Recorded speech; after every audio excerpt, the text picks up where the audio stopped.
So I'm really delighted to welcome you all to the Reading Bodies workshop today. So thanks to everybody for coming, and kindly hosted by the ILCS.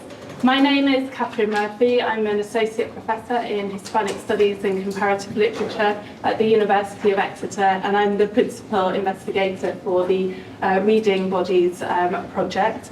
And I'm joined by Dr. Olivia Glaze, who is the AHRC Postdoctoral Research Associate for this project and a specialist in Portuguese studies. So I'd really like to thank Liv for all of her help and efforts in co-organising today's workshop. Thanks also to Kathy Collins and the ILCS for hosting our workshop today, and really pleased that you can all join us to share in the discussion and the questions.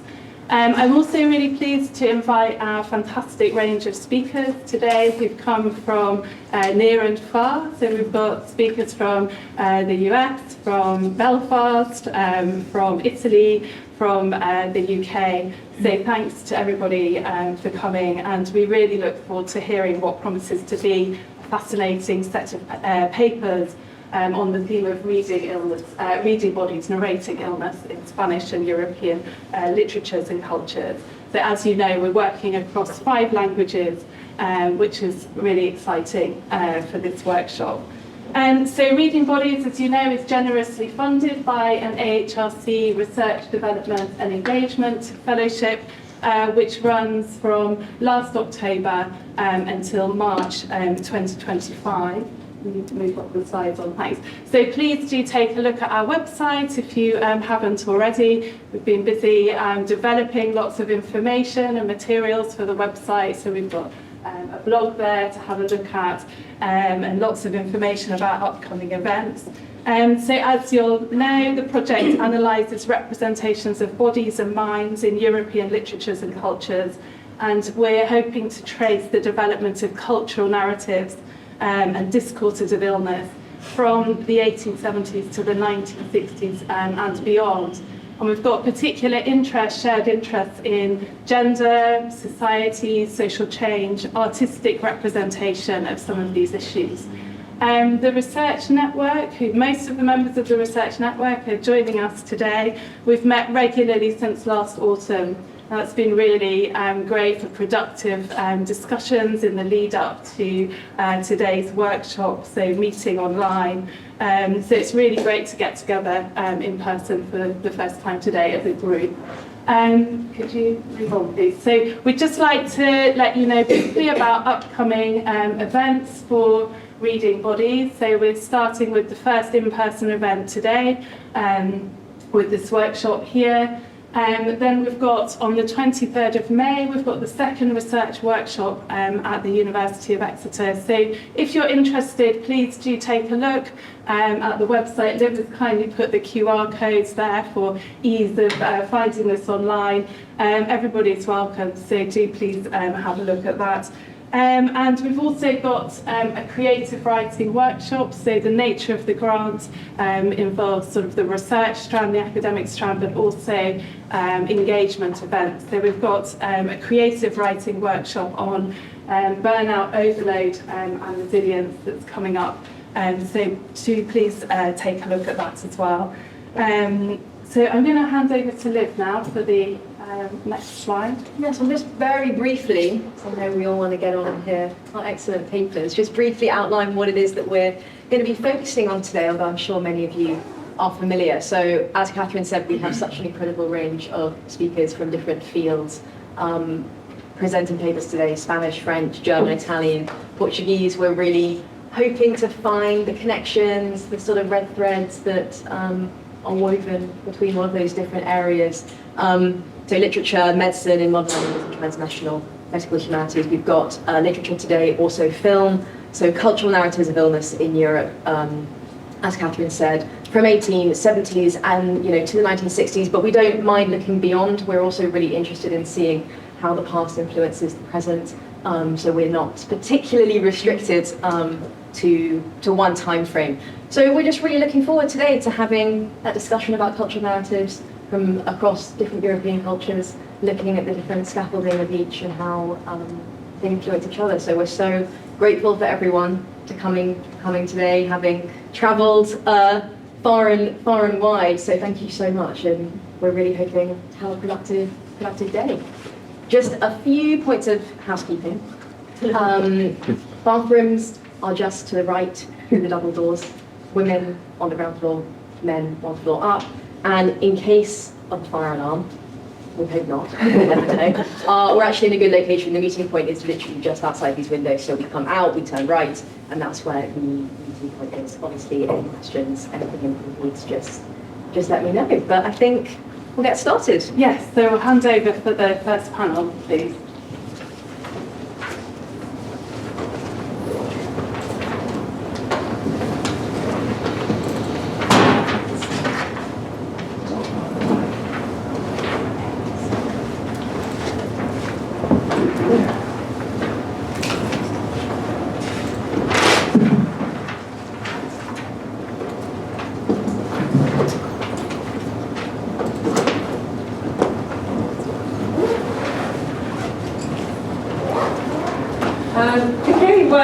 Good morning, everyone.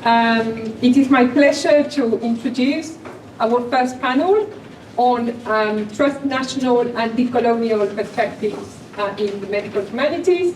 So we have three speakers, and our first speaker today is Stephen Wilson, who is a senior lecturer in French Studies at Queen's University, Belfast. He's the author of The Language of Disease, Writing Syphilis in 19th Century France, which came out in 2020 with Legenda, and he's also the co-editor of The Languages of COVID-19, Translational and Multilingual Perspectives on Global Healthcare, which came out very recently in 2022 with Routledge. And Stephen has also edited or co-edited 7 special issues of Modern Languages journals on medical humanities themed issues, including orthopathography, thanatology, care, and pain. And in 2023, he published a manifesto for a multilingual medical humanities, as well as his first policy paper on the importance of languages in public health. And the title of Stephen's paper is Incommunicable Disease, Colonial Biopolitics in Camus and Sartre. Thank you, Patricia. Good morning, everyone. The eagle-eyed among you will notice that I put Camus and in brackets. I'll explain why as we go along. This talk is going to focus rather more on Sartre. If that comes as a disappointment to you, I'm really sorry. There are good reasons why I think we need to focus on Sartre rather than Camus in this paper today. I hope as I develop the project to sort of bring them more into dialogue with each other, I'll begin that today. But let's start with a moment of confession, as we always do when we write an abstract for a paper. We are far too ambitious, are we not, in what we think we can do in 20 minutes. So I want to start by going right back to sort of the conceptual development of the medical humanities. I want to start thinking first of all about this idea of biopolitics and the notions of kind of power and hierarchy that are implied in that. Then take that into the kind of colonial dimension, and then see how all of that might apply to a text by Sartre, which is fairly unknown.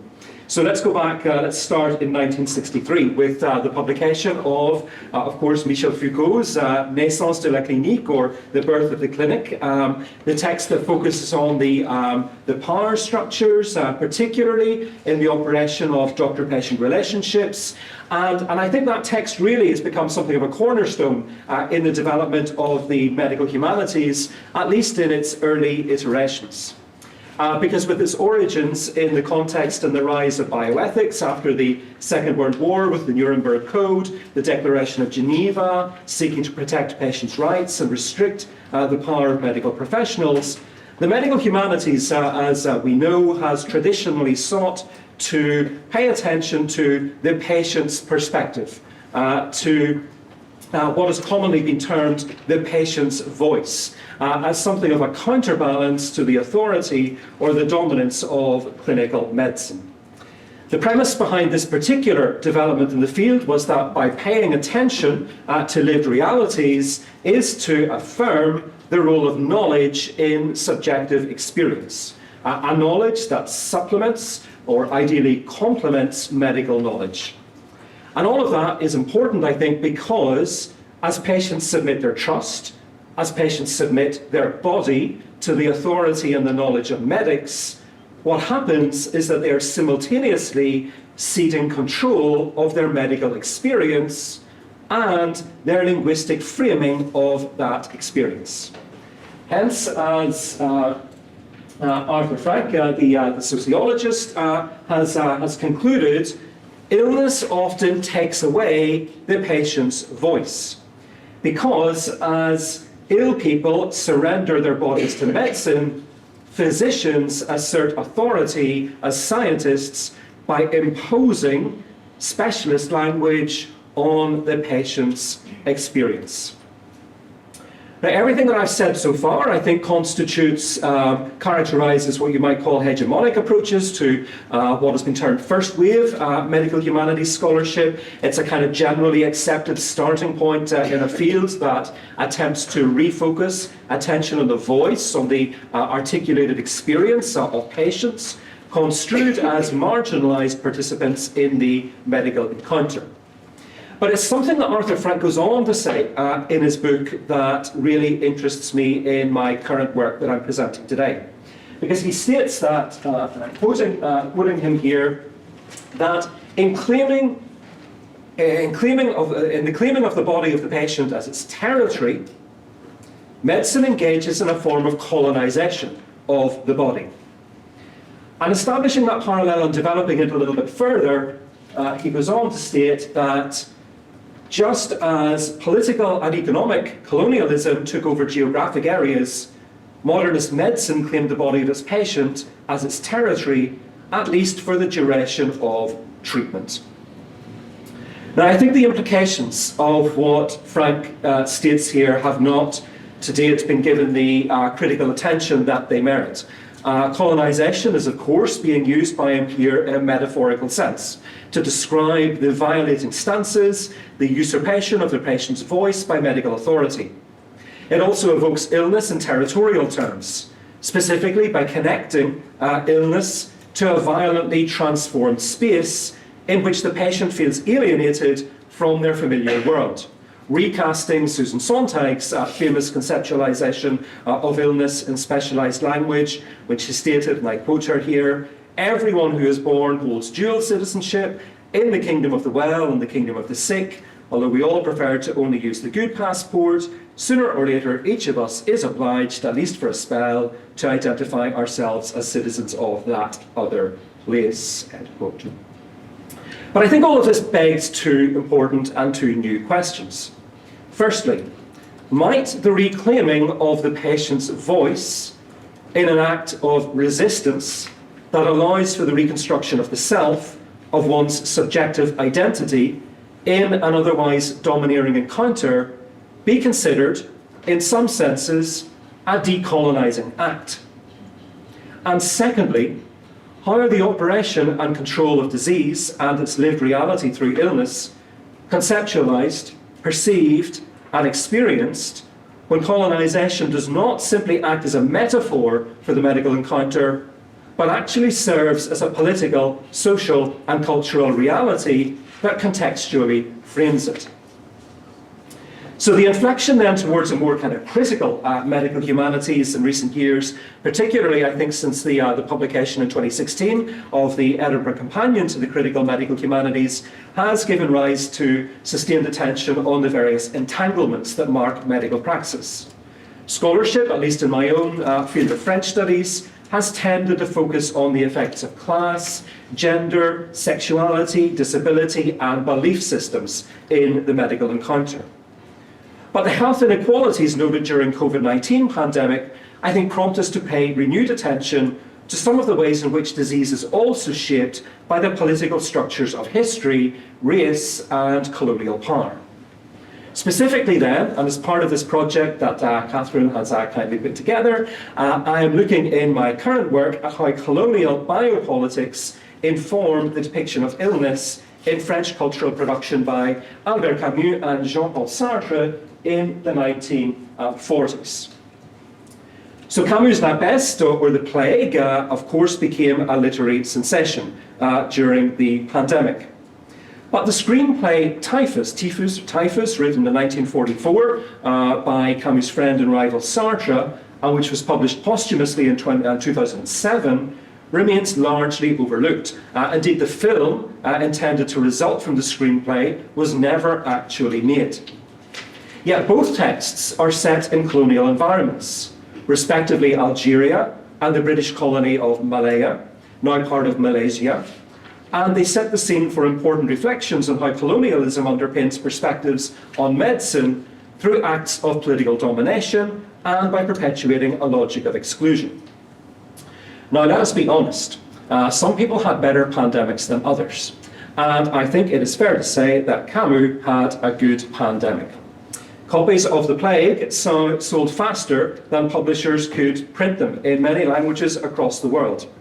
And while the story of the invasion and the spread of a deadly population of rats in the colonial city of Oran on the coast of Algeria has traditionally, up until the pandemic, been read as an allegory of the Nazi occupation of France in spring 1940, in 2020 we all dusted down our copies of it in order to read it precisely as the story of the invasion and circulation of a deadly plague spread by a population of rats. There is much to say about it in terms of the existential exile that plague imposed on the local population, or the fact that the disease is linguistically framed in militarized terms. But for the purposes of this talk today and for time, I want to focus, as I said earlier, on the less well-known text by Sartre. And I'm going to do that for another important reason. And that is because Camus in La Peste only tells us, as scholar, critic Jonathan Weber has pointed out, about the European inhabitants of Oran.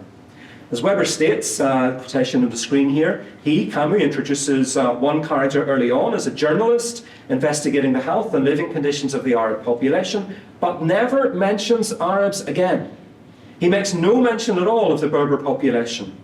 In focusing exclusively on Oran's white citizens, Camus has rendered the rationalized contours of an epidemic invisible. So the relatively unknown typhus, in many ways, serves as, I think, the more interesting text for what it tells us about colonial biopolitics.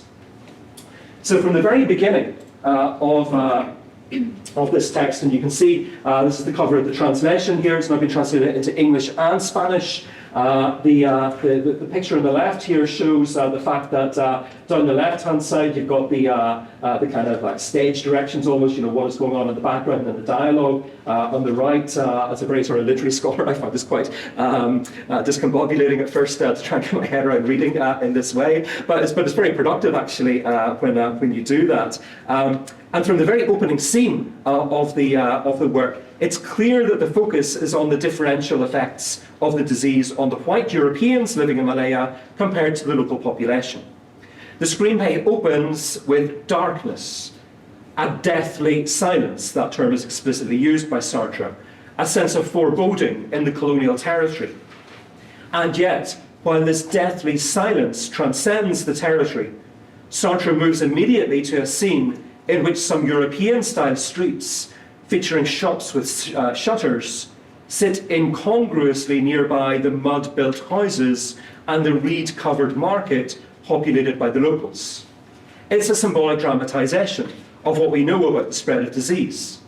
While in theory, epidemics do not respect borders, and, to reprise one of the linguistic and political hallmarks of the recent pandemic, when it comes to disease, we are all in this together, the reality is that epidemiological data indicate that certain groups are unequally affected by disease in terms of morbidity and mortality, that individuals in certain groups do receive less adequate care and have restricted access to resources, and specifically that health disparities are rooted in social disadvantages, notably those associated with race.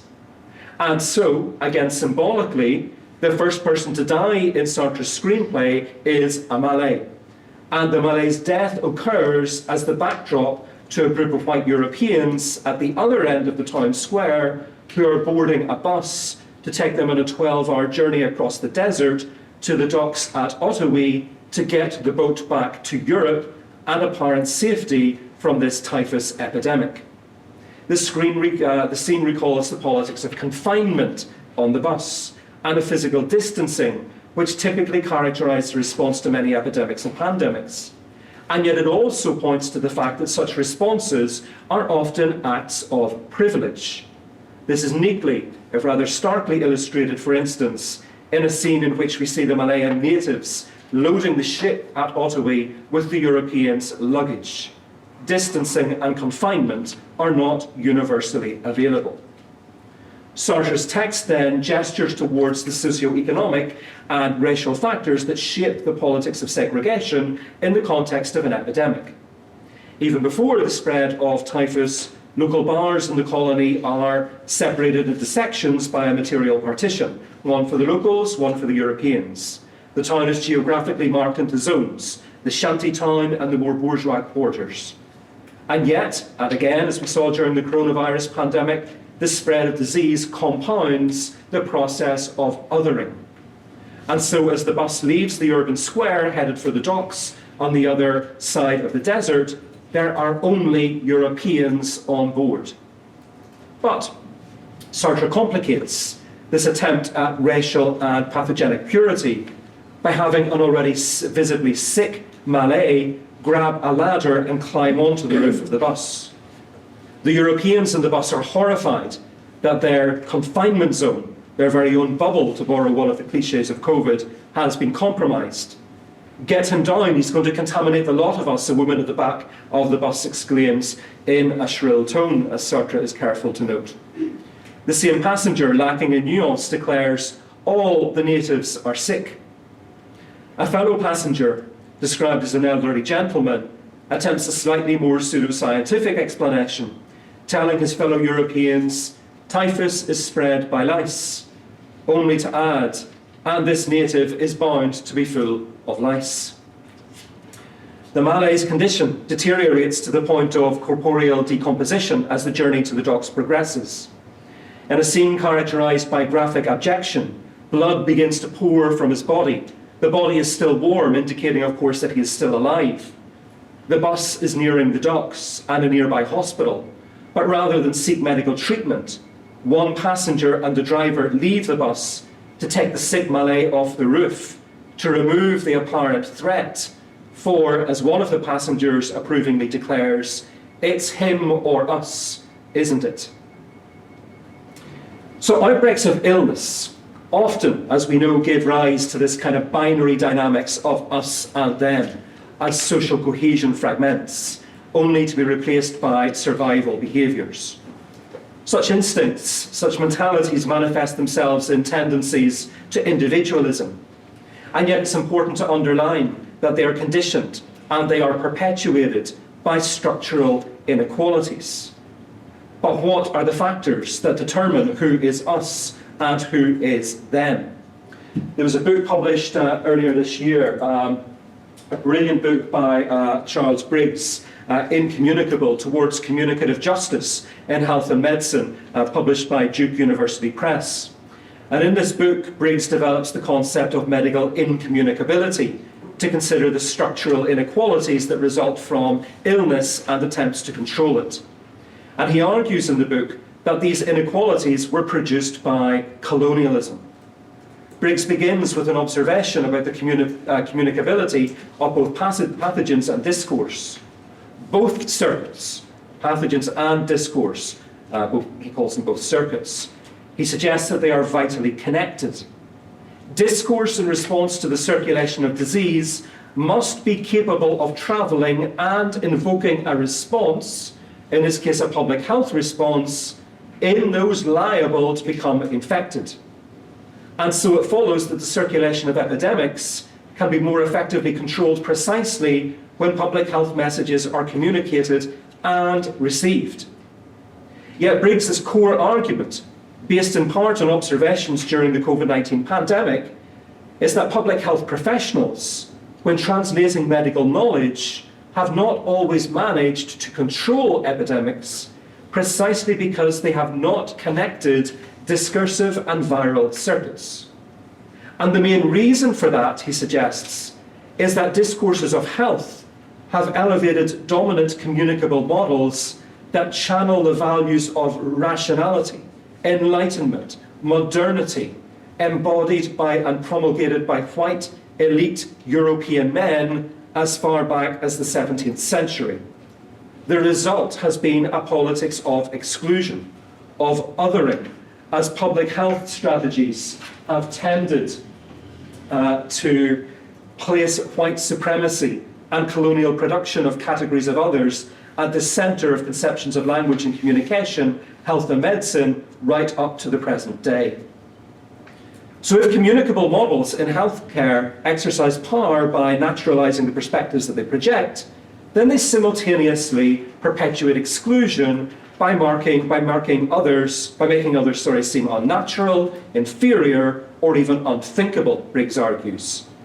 And yet, it is precisely by paying attention to marginalised voices and perspectives, as the medical humanities, since its inception, has sought to do, that those members of racialised populations that get stereotyped as biocommunicable failures, sitting outside public health strategies, that actually they serve a role by critically engaging, by engaging he means challenging here, dominant models in spaces that range from encounters with physicians to efforts by social care movements to create alternative perspectives on and forms of providing healthcare.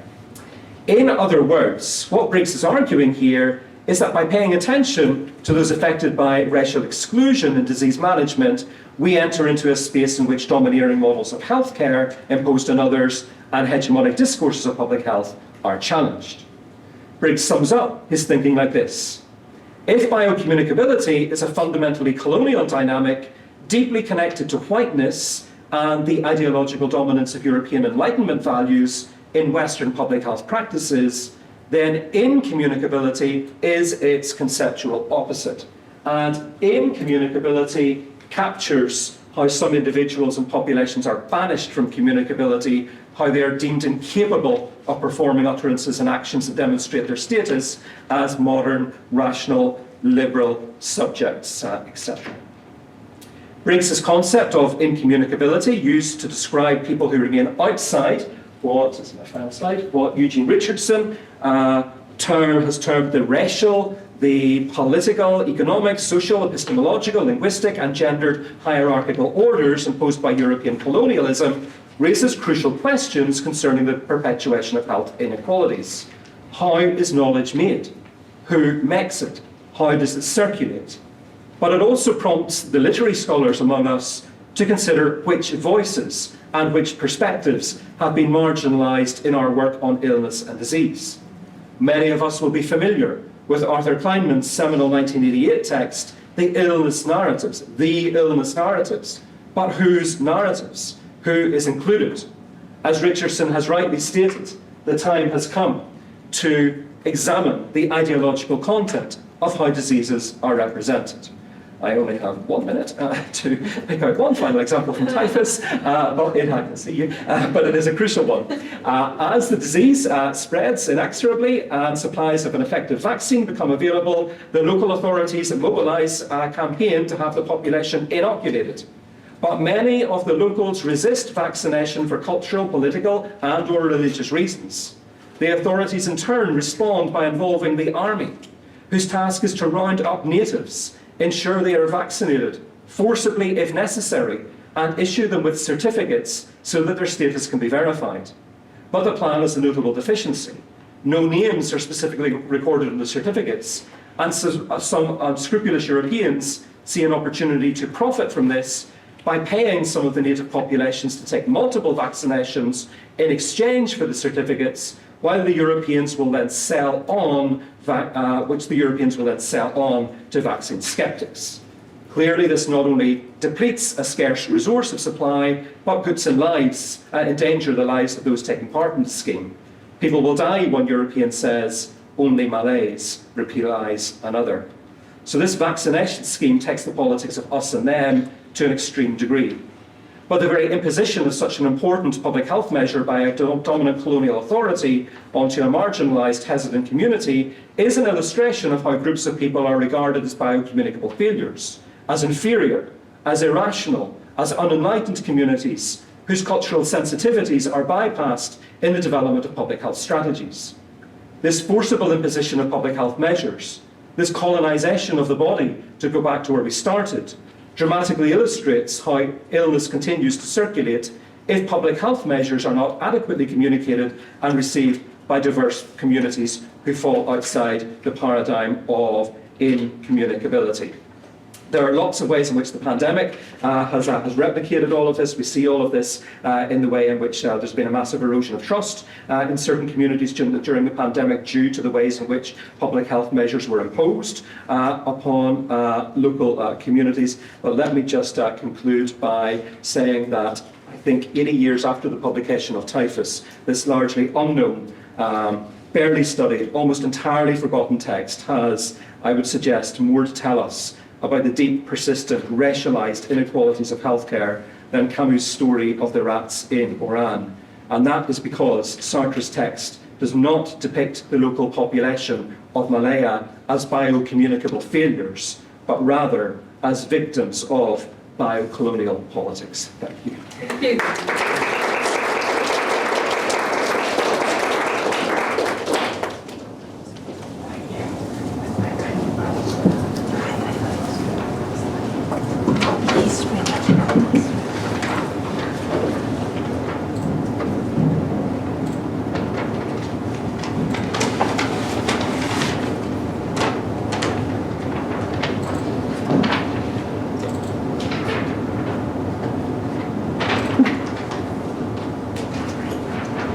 Okay, so our next speaker is Rocio Roger.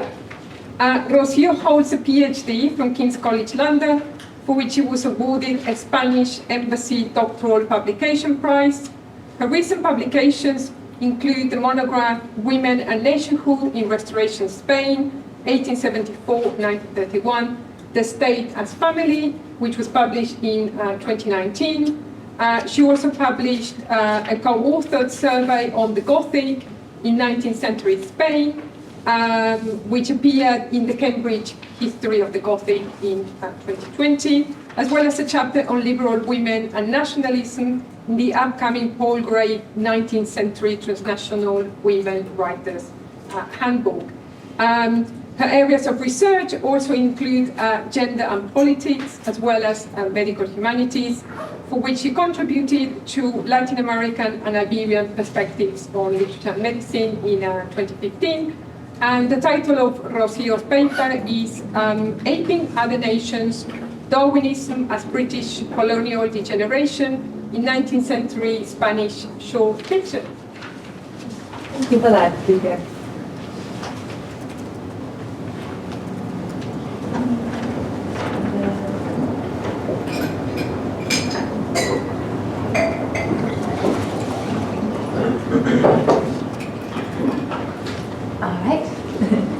For your patience.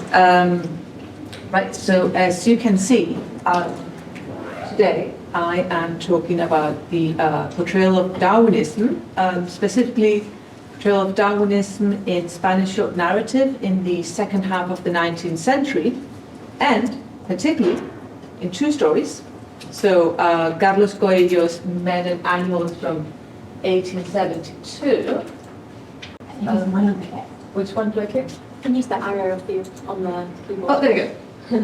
Okay, there's Carlos Coelho. And I'm doing this again, José Fernández Bremón. He wrote a story called Gestas, or The Language of Monkeys, from 1872. And here's Bremón. And both stories were published in 1870 Spain, and both as satires on evolutionism featuring mad scientists who, through their unethical experiments, blur the boundaries between humans and animals with disastrous results. So today in this brief analysis, I wish to move beyond these reductionist readings that pit science against religion to explain the suppression and suspicion that hampered evolutionism in 19th century Spain. Instead, I argue that the arrival of Darwinism was shaped not merely by a censorious Catholic Church, which it was, but also by a complex cocktail of other forces, including the fading colonial star of Spain and the ascendancy of the Anglo-Saxon world. Darwin, by virtue of his nationality, becomes closely associated with an arrogant English mercantilism and a godless materialism. As Christopher Smith-Navarro observes, Spain, quote, responded vigorously by rejecting the emphasis on markets and profits and defending the putative civilizing mission of the Spanish conquerors. End of quote. So, through hubristic and often grotesque caricatures, writers like Coelho and Dremont suggest that the British Empire had become a sick and degenerate body by compromising its morality. Thus, the reception of Darwinism is shaped by very specific national dynamics.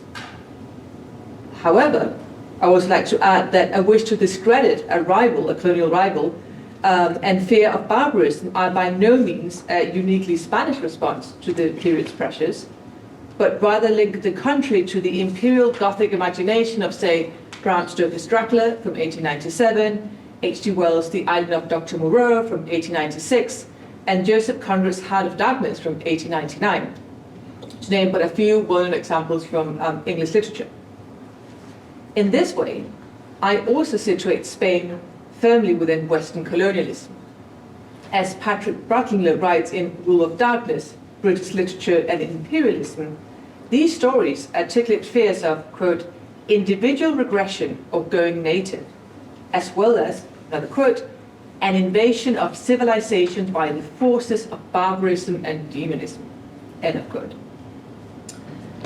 Like much short fiction during this period, both Gestas and Men and Animals appeared originally in the popular press.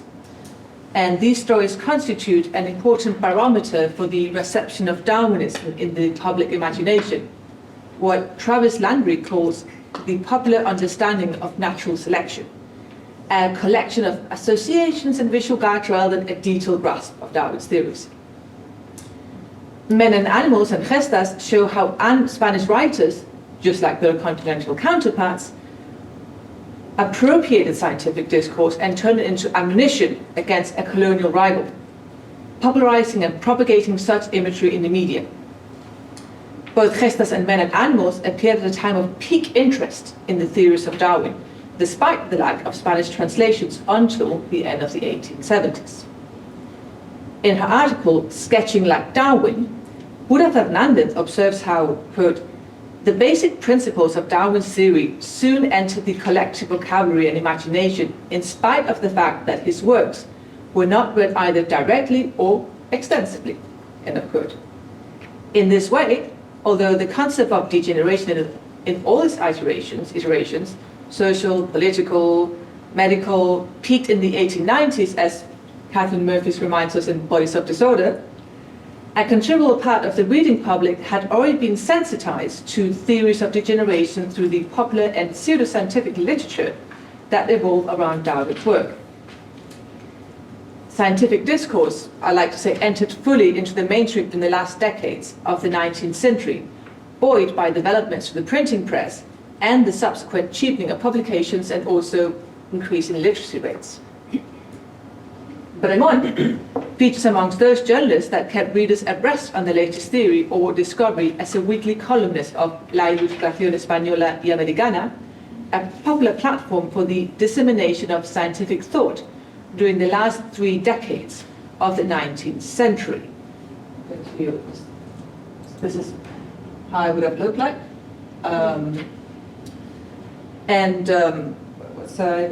In these columns, he covered countless scientific breakthroughs, meticulously preparing these articles and extensively illustrating them with numerous references to other sources, including the French and the English.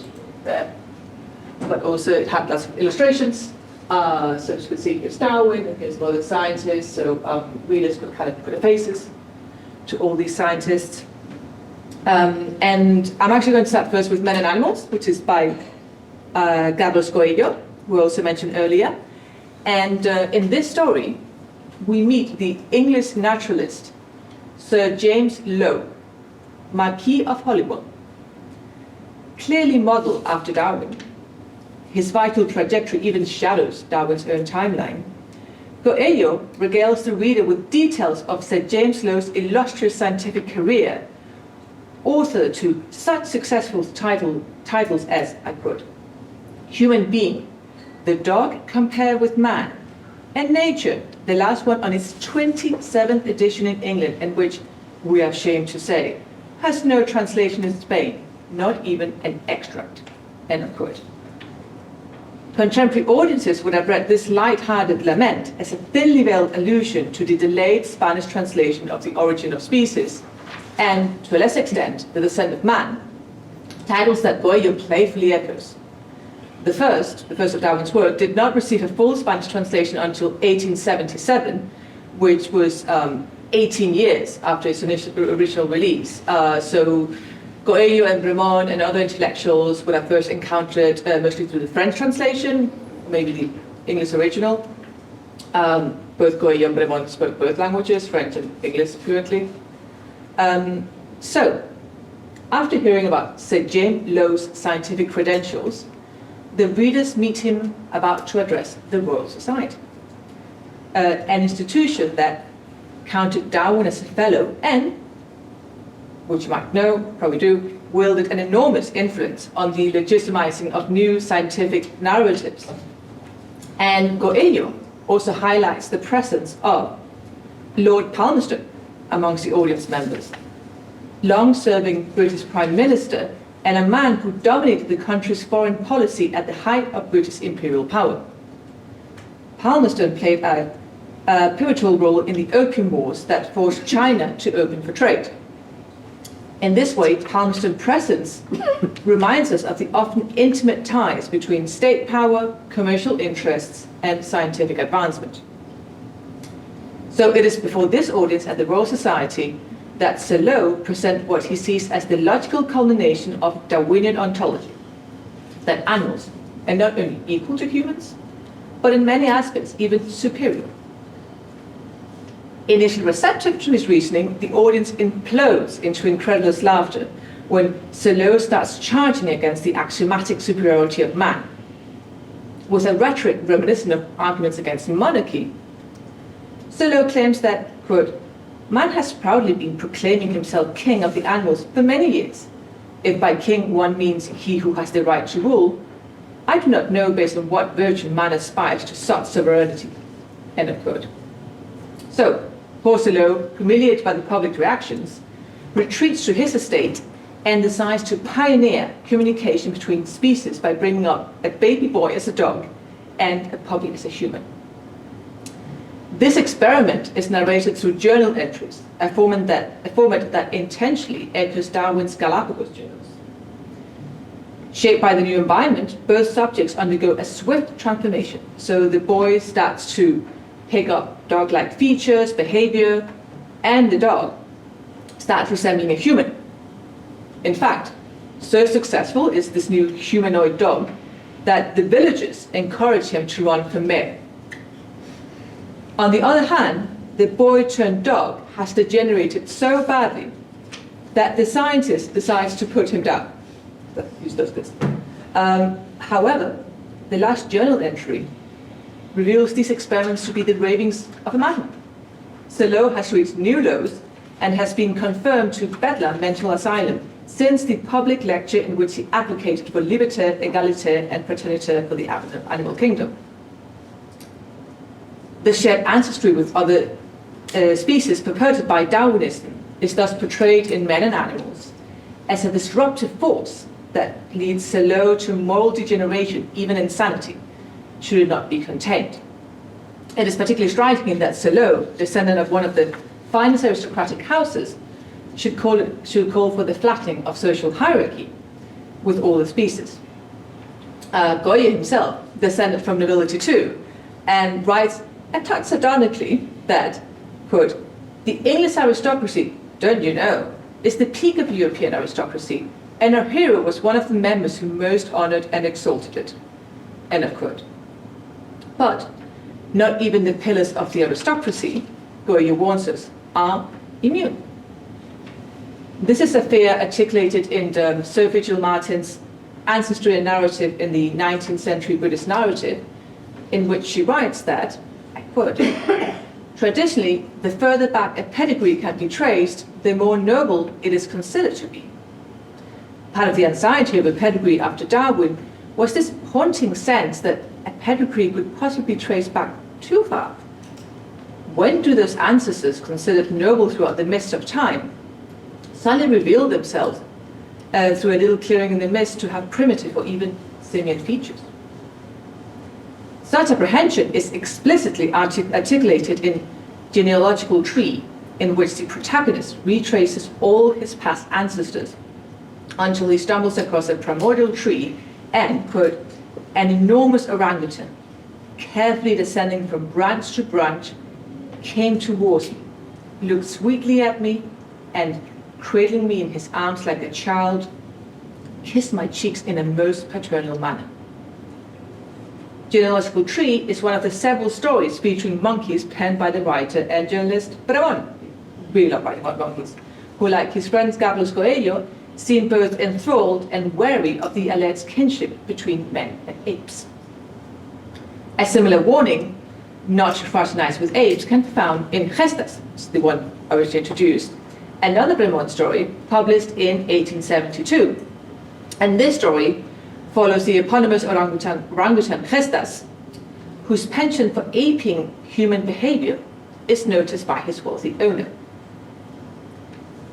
Assigned a tutor, Gestas soon exceeds all expectations, much like the dog turned man in Coelho's story.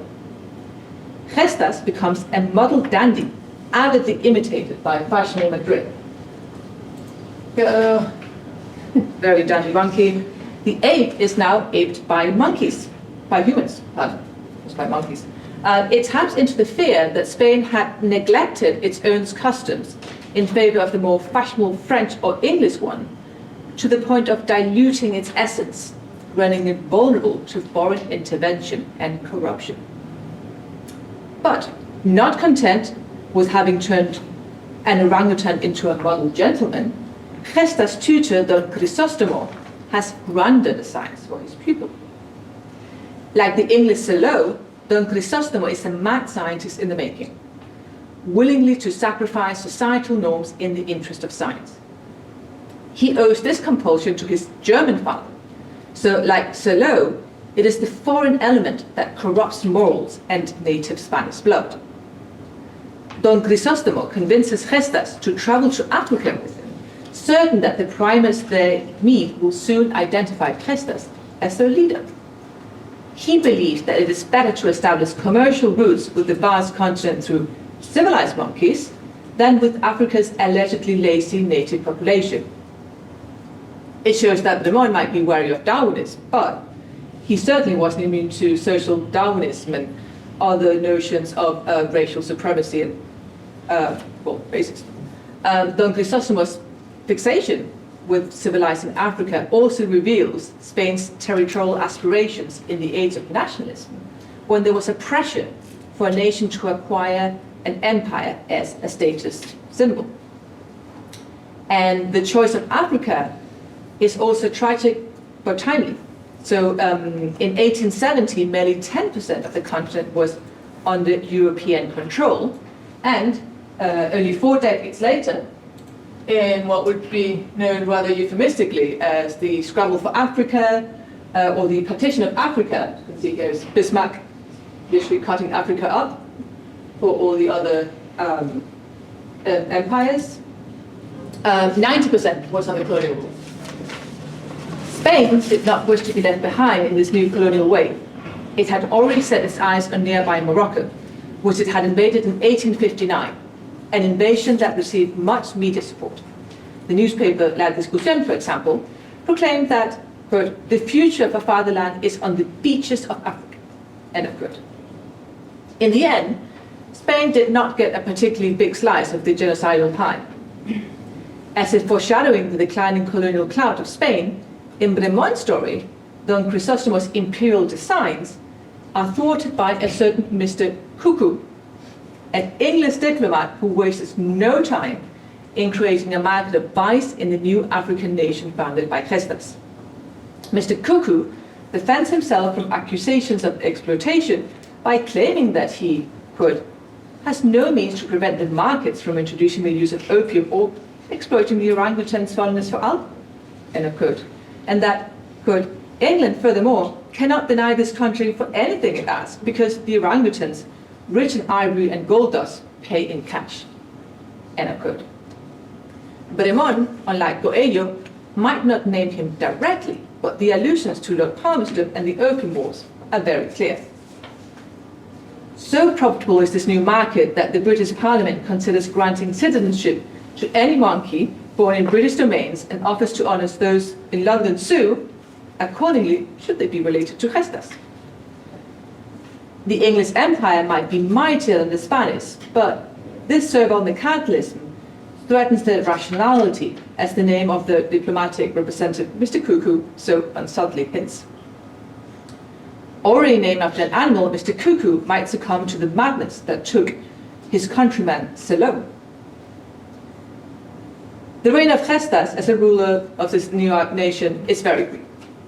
A bookshop starts selling history of the French Revolution, resulting in the reenactment of the French Revolution by the apes. An exasperated Don Crisostomo observes that, quote, the revolution of monkeys don't even have the merit of being originals, end of quote, fleeing the newly declared republic after the guillotining of poor Gestas. The scientist swears never to return to Africa and thus gives up his colonial project, concluding that, quote, I am now convinced that nations who slavishly copy without any criteria are ungovernable. I prefer a savage country with its own traditions over a country whose character, whose revolutions, and whose laws are imitated by other nations.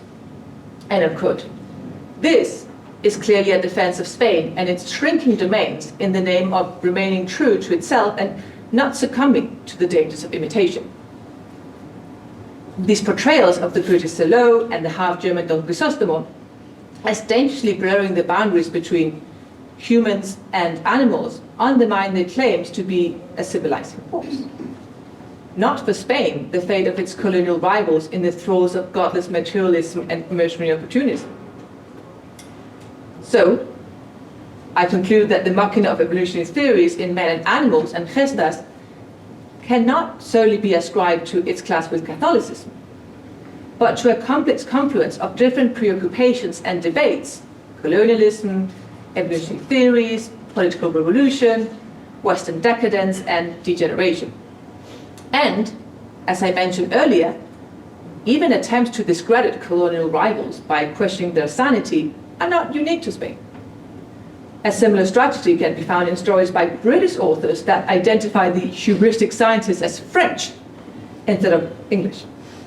Examples include the naturalist Bertrand in Rudyard Kipling's story Bertram and Bimi from 1891 about the French naturalist Bertrand in what is now Indonesia and his orangutan, the dangerously human Bimi.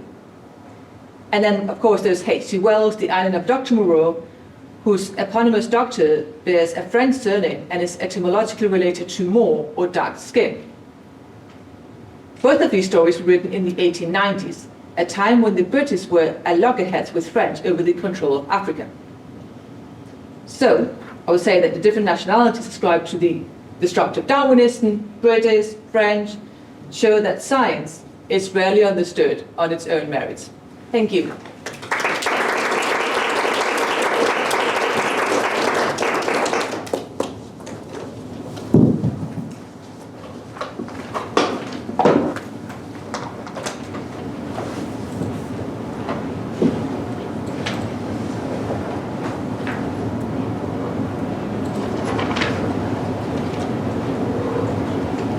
Okay, so our third speaker of this panel is Natalia Santamaria La Orden. Natalia is a full professor of Spanish at Ramapo College of New Jersey.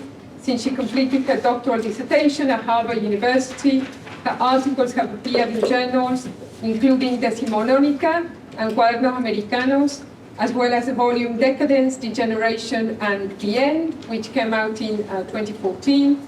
She has also collaborated as a translator for Asclepio and that is the Journal on the History of Medicine and Science of the Spanish National Research Council. She co-wrote the textbook Spanish for Healthcare and Human Services, an interdisciplinary approach for intermediate and advanced speakers, which was published in 2022. And her latest publication combines the theoretical frameworks of narrative medicine and cultural agency to improve patients' and doctors' interactions. And Natalia's paper today is called Indianos as a Healthy Alternative to Lead the Country in Spanish Founding Literature. Thank you so much, Patricia, and special thanks to Catherine Wright for conceiving the project, finding the resources to fund it, and bringing us together today. It was very obvious, too, by reading participants' bodies in our last virtual meeting, that we are all very thankful to Olivia, who must have a step somewhere, to keep all of this going. So, as Steve was saying, the whole captatio benevolencia is always part of our rhetoric in this paper. So I have actually sort of restructured mine as a journey. So first stop, for a neuronal theoretical approach to Spanish historiography. Speaking about political leadership in the context of health at the end of the 19th century is common currency for all the scholars in this room. As Michael Arona and other scholars have studied, by this moment in history, the theories and beliefs of natural history had been projected onto human, social, cultural, and economic history, leading to a mixing of evolutionary, economic, and political discourses. The result of this projection was the construction of a white male European bourgeoisie as biologically, morally, and rationally superior, and dominant of women, peasants, workers, and ethnic minorities. This interpretation of the survival of the fittest framework was also prevalent in the feminist discussions over the hegemony of Anglo-Saxon versus Latin races, especially after Francis V Germany in 1870. In the specific context of Spanish historiography, the so-called Spanish laws of Cuba, Puerto Rico, and the Philippines had often reinforced the deterministic view of a fateful disaster that serves as a translation of the French debacle, but also reinforces the assumption of specific views of the time, like Lord Salisbury's speech on dying nations that condemns countries like Spain to be doomed. A timely metaphor for this sort of historiographic narrative that transforms species into races and determinism into degeneration is one unchallenged continuum, I would say, is Camilo Golgi's view of the nervous system as one single syncytial mass, made of dense filaments from which the nerve fibers were originating. As opposed to Golgi's, Ramon y Cajal's neuron theory defended that the nervous system is made of microscopic cells, each independent of one another, that establish complex patterns of connection. We may recall at this point our hosts, Catherine's call in her work Bodies of Disaster, not to adhere to, but instead problematize the premises of degenerationism in the feminist literature. So in regards to this specific paper on transatlantic relations, as Carlos Serrano has studied, there is no epic literature from this time on the battles of 1898, nor novel or lyrical poem about the lands lost either. There was also no change in the government of the time, the crown, the constitution, or the party system of the time, as historian Juan Bro has noticed. In fact,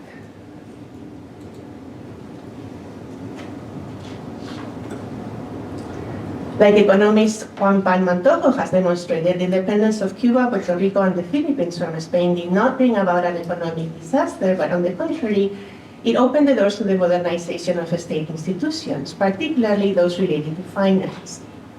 What's more troubling to me as a scholar is how this degeneration disaster reading of this period actually resembles the beginning of the movie Raza, based on Franco's novel under the pseudonym Jaime de Andrade, in which a lauded general and father loses his life in Cuba defending Spain's honor. From the 30s and 40s are also Pedro Salinas and Laine Trago's historiographies that separate the literary production of the time into Modernismo and Generation of 98, based on rather artificial dichotomies, narrative poetry, political aesthetic, even masculine and feminine, limiting the scope of the label generation of 1898 as Catherine had first used it back in 1913. The neuronal theoretical model for the nervous system that Randy Ramonica had the Nobel Prize for Medicine in 1906, a prize given with Georgie, seems like a much more accurate metaphor to approach the historiography of this period. The independence of neurons from each other and the complex patterns of connections resembles the approach to the period that Carlos Serrano suggested. The need to leave behind a history petrifying a specific view of the history of Spain at the end of the 19th century and beginning of the 20th that emphasizes the idea that Spain is in a state of pain inflicted by colonial laws, so that we can see the contradictions of the time, the way ideas evolve, the connections and the parallelisms. In this regard, the research conducted by Silvia Moray and Michael Arona on Latin American literary works, and by Ricardo Campos Martin and Rafael Huertas on Spanish authors, brings key parallelisms among authors from both sources that define the degeneration discourse as fatal. However, in doing so, authors like Costa or Rodó brought dangers of their own. The Iron Doctor as the cure to degeneration. For Moray and Arona, the Latin American appropriation of the discourse of European degeneration can be viewed as a discourse attempt to achieve or rhetorically conjure the modernity so desired by the Latin American intelligentsia. According to them, authors like Rodó did not wish to confirm the racial condemnation inherent in the discourse of degeneration, but rather sought to extract its promise of evolutionary regeneration. On their side, Martin and Huertas speak about how in medicine, it was common to compare society with an organism that was susceptible to cure with the right therapy. In this regard, if the necessary hygienic and moral, especially moral measures were undertaken, the degenerative tendency could be corrected. So, in a previous study, I traced how by constructing a character with extraordinary physical and moral features, the fittest and the ideal character become one.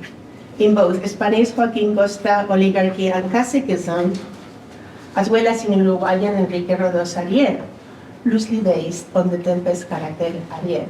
Both works are from 1900. The problem arises from the fact that these rhetorical constructions come from, to a large extent, an agreement with the degeneration theory at the time, in the way it criticizes both the people and the current leaders. In fact, following a post-Darwinist rhetoric, Costa talks about the elimination of superior elements of society as a clumsy violation of natural laws, or even an inverted selection. He goes as far as saying that the men who have governed him now lack bones, in a precedent to Ortega's y Gasset later study La España Invertebrada, or the invertebrate Spain. In contrast, the possibility of regeneration stems from the projection of all the qualities that the country lacks onto one leader that would manage to somewhat change the country's future. According to Costa, there is a need for surgical politics from an iron doctor that knows the anatomy of the Spanish people well. Goncalo Sobejano has actually traced the imprint of Nietzsche's Übermensch in Costa's Iron Doctor. In the case of the Spanish sociologists, though, the rhetoric of destruction is substituted by one of construction or regeneration. Although the rhetorical construct that Costa discussed in the Ateneo de Madrid will never quite manage to solidify during his time, critics like Enrique Galván have traced the imprint of this discourse to legitimize the ideologies of dictatorships in Spain in the 20th century. A similar rhetoric prevails in Uruguayan writers Rodó y Ariel. Although he does not quite quote Rodó, his attitude is just as xenophobic when he talks about how a minority will end up victimized by a crowd. In this regard, all of his noun phrases point to that excess growth, huge cosmopolitan crowd, dangers of democratic degeneration. As Benita Data has observed for Rodó's contemporary French writers, common to all, however, was the fear of a tyranny of the majority, of being overtaken by the crowd, be it proletarian or lower middle class. Rodó's reference to Midsummer's Night Dream states that Titania's kiss to bottom would be a symbol of freedom giving its love to mediocrity. No references in Rodó essays to the role of magic in Shakespeare's play. Martin van Delden even adds an aesthetic obsession to the moral and physical dimension of the projected leader, coining the phrase, the survival of the prettiest. So getting to the title of the paper now, what do Indianos have to do with it? Or leaving Tina Turner aside, how do Spanish immigrants who have left for America, lived there, and returned to Spain, engage in this discourse of degeneration and regeneration in the Fernández period? Were there any specific ideas or discourses on the role they should play within the nation? The answer is not simple or unequivocal. Like Núñez Seijas has explained, the Indianos represent an extraordinarily diverse group from the social and economic perspective, something to be expected really out of the 1,200,000 immigrants that crossed over to the Atlantic, over to America in the first 2 decades of the 20th century, according to Naranjo-Robles' research. One key source to approach this population are the newspapers these immigrants wrote and read, like El Progreso de Asturias, published in La Habana from 1919 to 1959, or El Eco de los Valles, published in Spain and funded by immigrants that were still in America or had already returned. In the first one, El Progreso de Asturias, immigrants constructed an image of themselves that follows the post-Darwinian rhetoric, but it's said vis-a-vis the local cacique. While the cacique is a morbid germ, the immigrants present themselves as the new seed. Through their economic support to Spain that funds the schools, they bring their vigor and energy to different branches of the nation: art, science, work, and industry. When the newspaper talks about the war in Morocco, the semantics on regeneration moves from botanic, seeds and branches, to medicinal.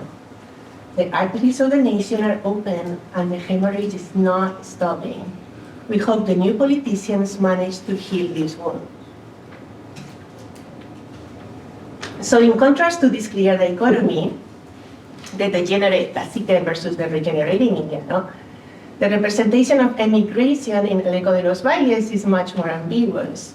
Not only does the newspaper denounce the fact that immigration deprives Spain of its best citizens, of its strongest arms, but it represents the enterprise as doom. The seed that leaves for the Americans from different Spanish ports are packed with human flesh and serve to spread the hunger and misery that most immigrants will experience. Two literary pieces of the period, Benito Pérez Galdós' La Loca de la Casa from 1892 and Antonio Machado's La Tierra de Álvaro González from 1912, share with these newspapers some of the rhetoric to describe Indianos. So Eva Maria Copland has actually noted the racial dimensions in characters like Indiano from the America, so I wanted to share the very well-known, very offensive cartoon that was published in Fact magazine back in 1898. In other Spaniards' views, Cruz, the Indiano from La Loca de la Casa, is also seen as less than, as barbaric and untamed, lacking all manners and religious principles. Cruz, the Indiano himself, the way he sees himself is strong and healthy, definitely in a very advantageous position, right, compared to a generation that is marked by tuberculosis. This is the famous piece of the picture. For him, aristocrats are emaciated and fruitless. The semantics of fruits and flowers is also key in Antonio Machado's La Tierra de Álvaro González. Both the prose and the verse version, published 3 months apart, show the regeneration that the youngest son manages to bring to his father's land. The key difference is that the prose version, in the prose version, the Indiano is killed by his older brothers, while he lives happily ever after in the second version. Another important difference is that the prose version is framed within a story that emphasizes a reference to the many other immigrants that have come from Spain. No cruzaréis la alta estepa de Castilla sin encontrar gentes que os hablen tierras de ultramar. You will not be able to travel around Castile without finding people that talk to you about the lands overseas. This digression introduces characters that represent the immigration happening at the time and escape that radical binary happily ever after versus tragic death destiny that follow the younger brothers' stories. One frequently unsung story of some of these Indianos is obviously the past of slavery and suffering that ended up enriching a minority of them. In this regard, Fabrera, Rodrigo Yalarilla, and Libet Chaviano Perez's work is key, especially as it makes clear what were the sources that financed the well-known Catalan modernist architecture. Often contextualizing the industrial boom of the period, the role that slavery played in the financing of this art was key, and so I believe be part of the narrative tourist here when visiting these monuments today. However, limiting all the Indianos' narratives of this period in the approach Lisa Sarvillo follows to the narrative of successes from the rich slave owners ends up reducing the view of these immigrants to a stereotypical view, one that Blasco Ibáñez joked about in Argonautas from 1913. The comedies in which the protagonist lives for the New World in the first act to make money, and in the second act is already a millionaire and is back in Spain. If only, right? Even more problematic is to state that there is only one single official discourse on the Indianos today focused on that success. From an institutional perspective, one of the main focus in the Archivo de Indianos Cinco Nombres is actually the Centro Asturiano de La Habana, that among many others things deliver healthcare to those immigrants who could not afford it. So for instance, the picture, I think on the left, these are the facilities that were open in that centro to treat mental issues related to mental health. Another official institution, the Museo del Pueblo in Gijón, holds many letters from these immigrants complaining to their families the conditions they are experiencing overseas.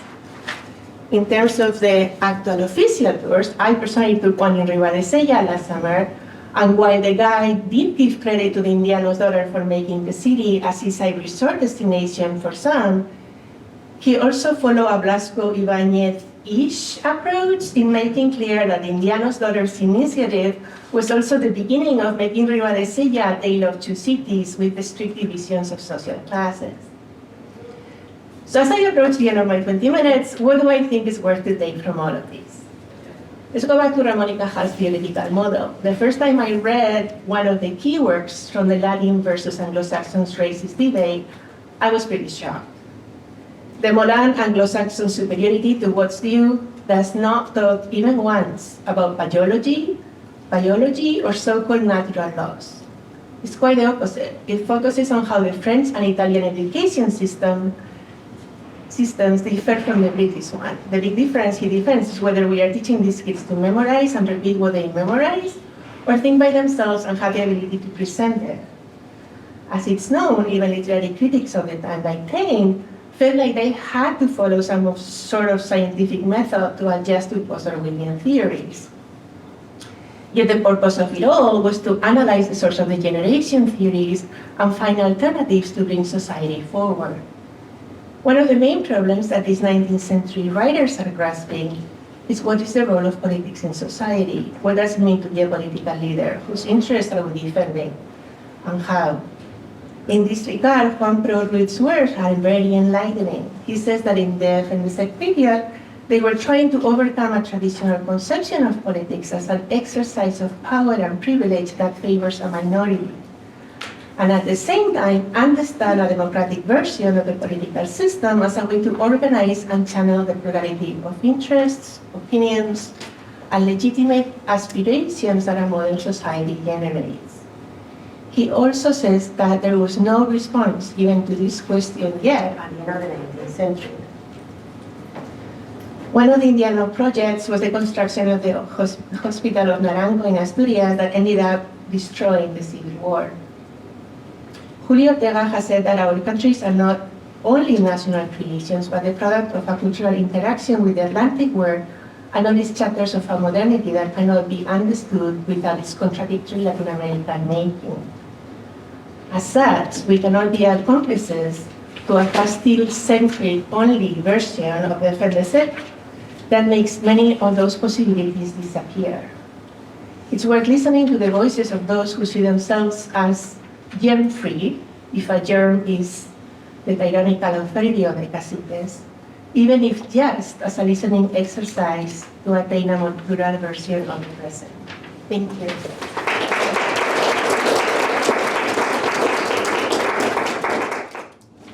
Right, okay, so well, we have 3 magnificent papers. I'm sure that they have stimulated you all and that there are many questions and comments that you may have. So, yeah.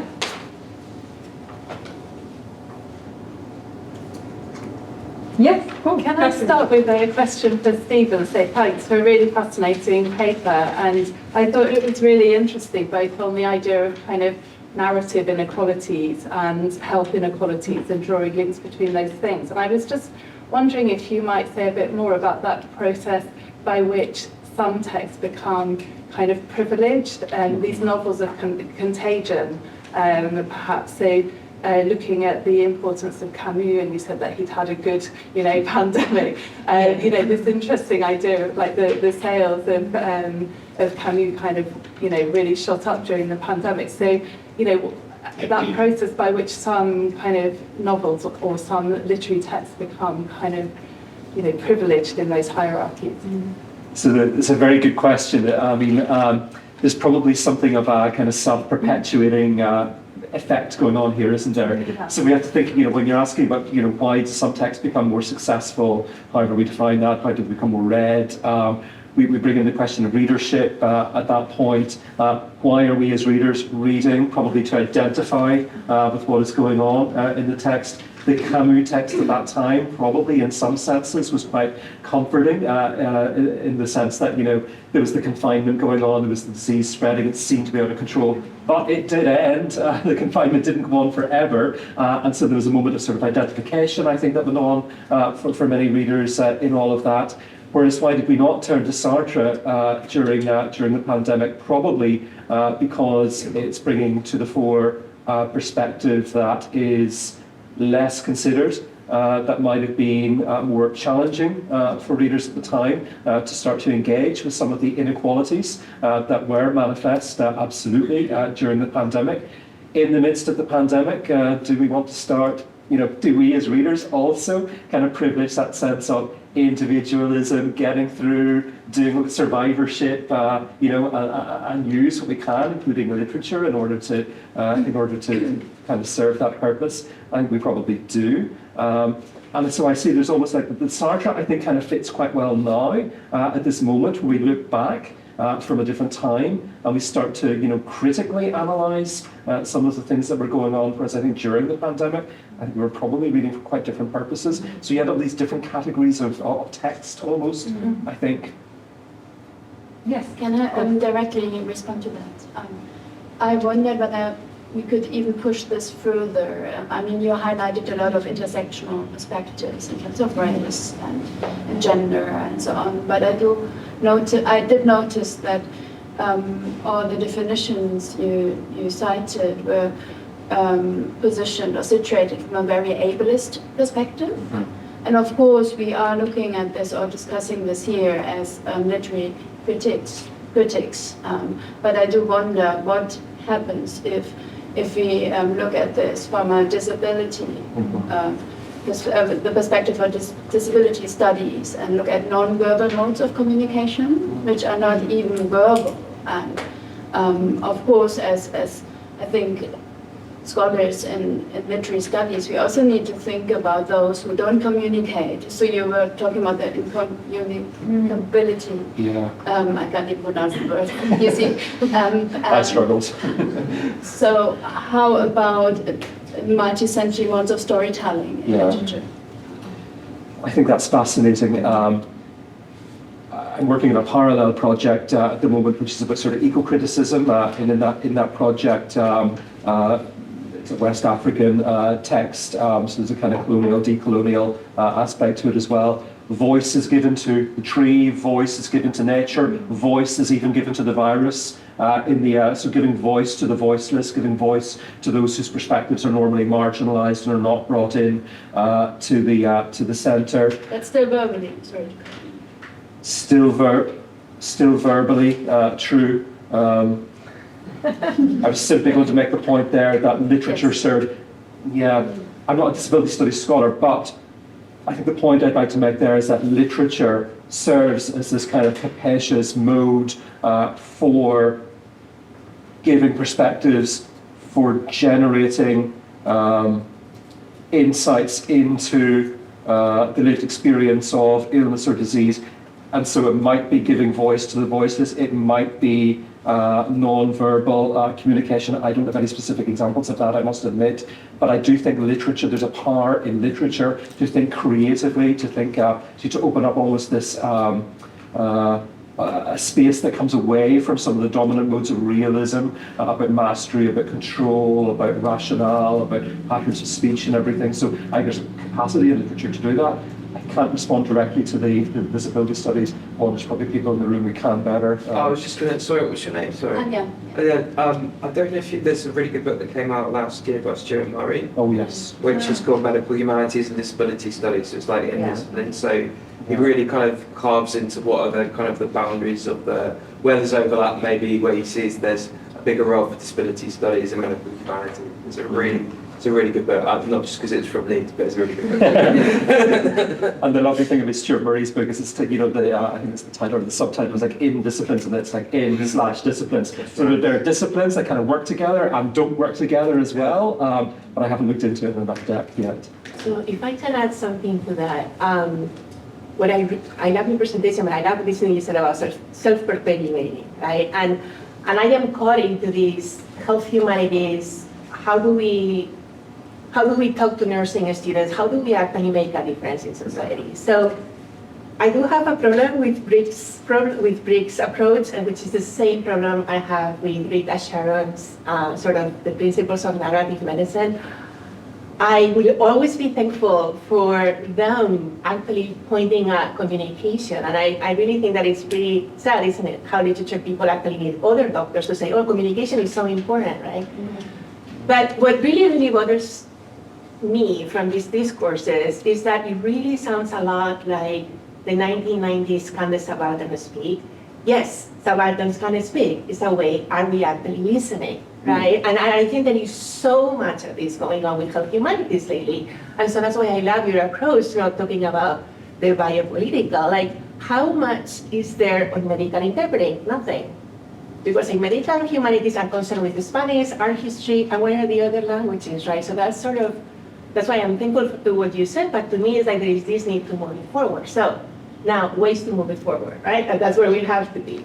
So one of the things I have done, for instance, is I don't know if you guys are familiar with Dorothy Roberts' work on race and how race is still a biology concept today, even if we know it's not, right? We know it's like a social concept and how it's still taught in some medicine schools. And so one of the things that Dorothy Roberts talks about in Racial Invasion, and I'm sorry I'm talking about the States, that's where I live and that's where I'm working, is that 40% of African American patients are still not given painkillers, even if they are children, right? And so that's why I'm so thankful to Catherine's project, because it's like, this is where these were the biopolitical models, and it's like, what do we do about this? And definitely talking about communication, lack of communication, in the latest publication from Paul Crawford, is like, what can we learn from disability studies, right? There is a key article in there.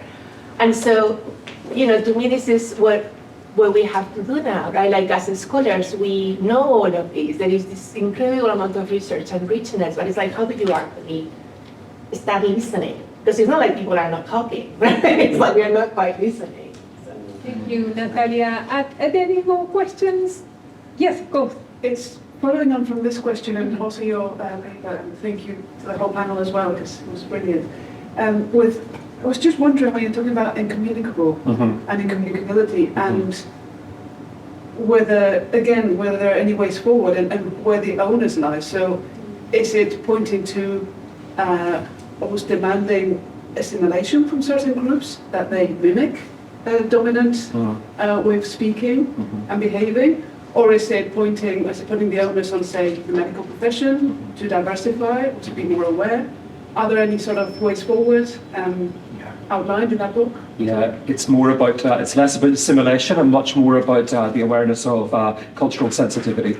So it's less about the imposition of kind of globalist public health approaches when it comes to responding to an epidemic or a pandemic, but co-creating. It's to do with the idea of trust, listening. So communicability is basically, where there is this relationship of trust, of listening, of respect, and then these people who are kind of written off as like the incommunicables because they fall outside of that model precisely because of the dominant values that underpin that model. It's Briggs is suggesting that in order to have a much more adequate, holistic response to illness, that we need to co-create and not impose solutions.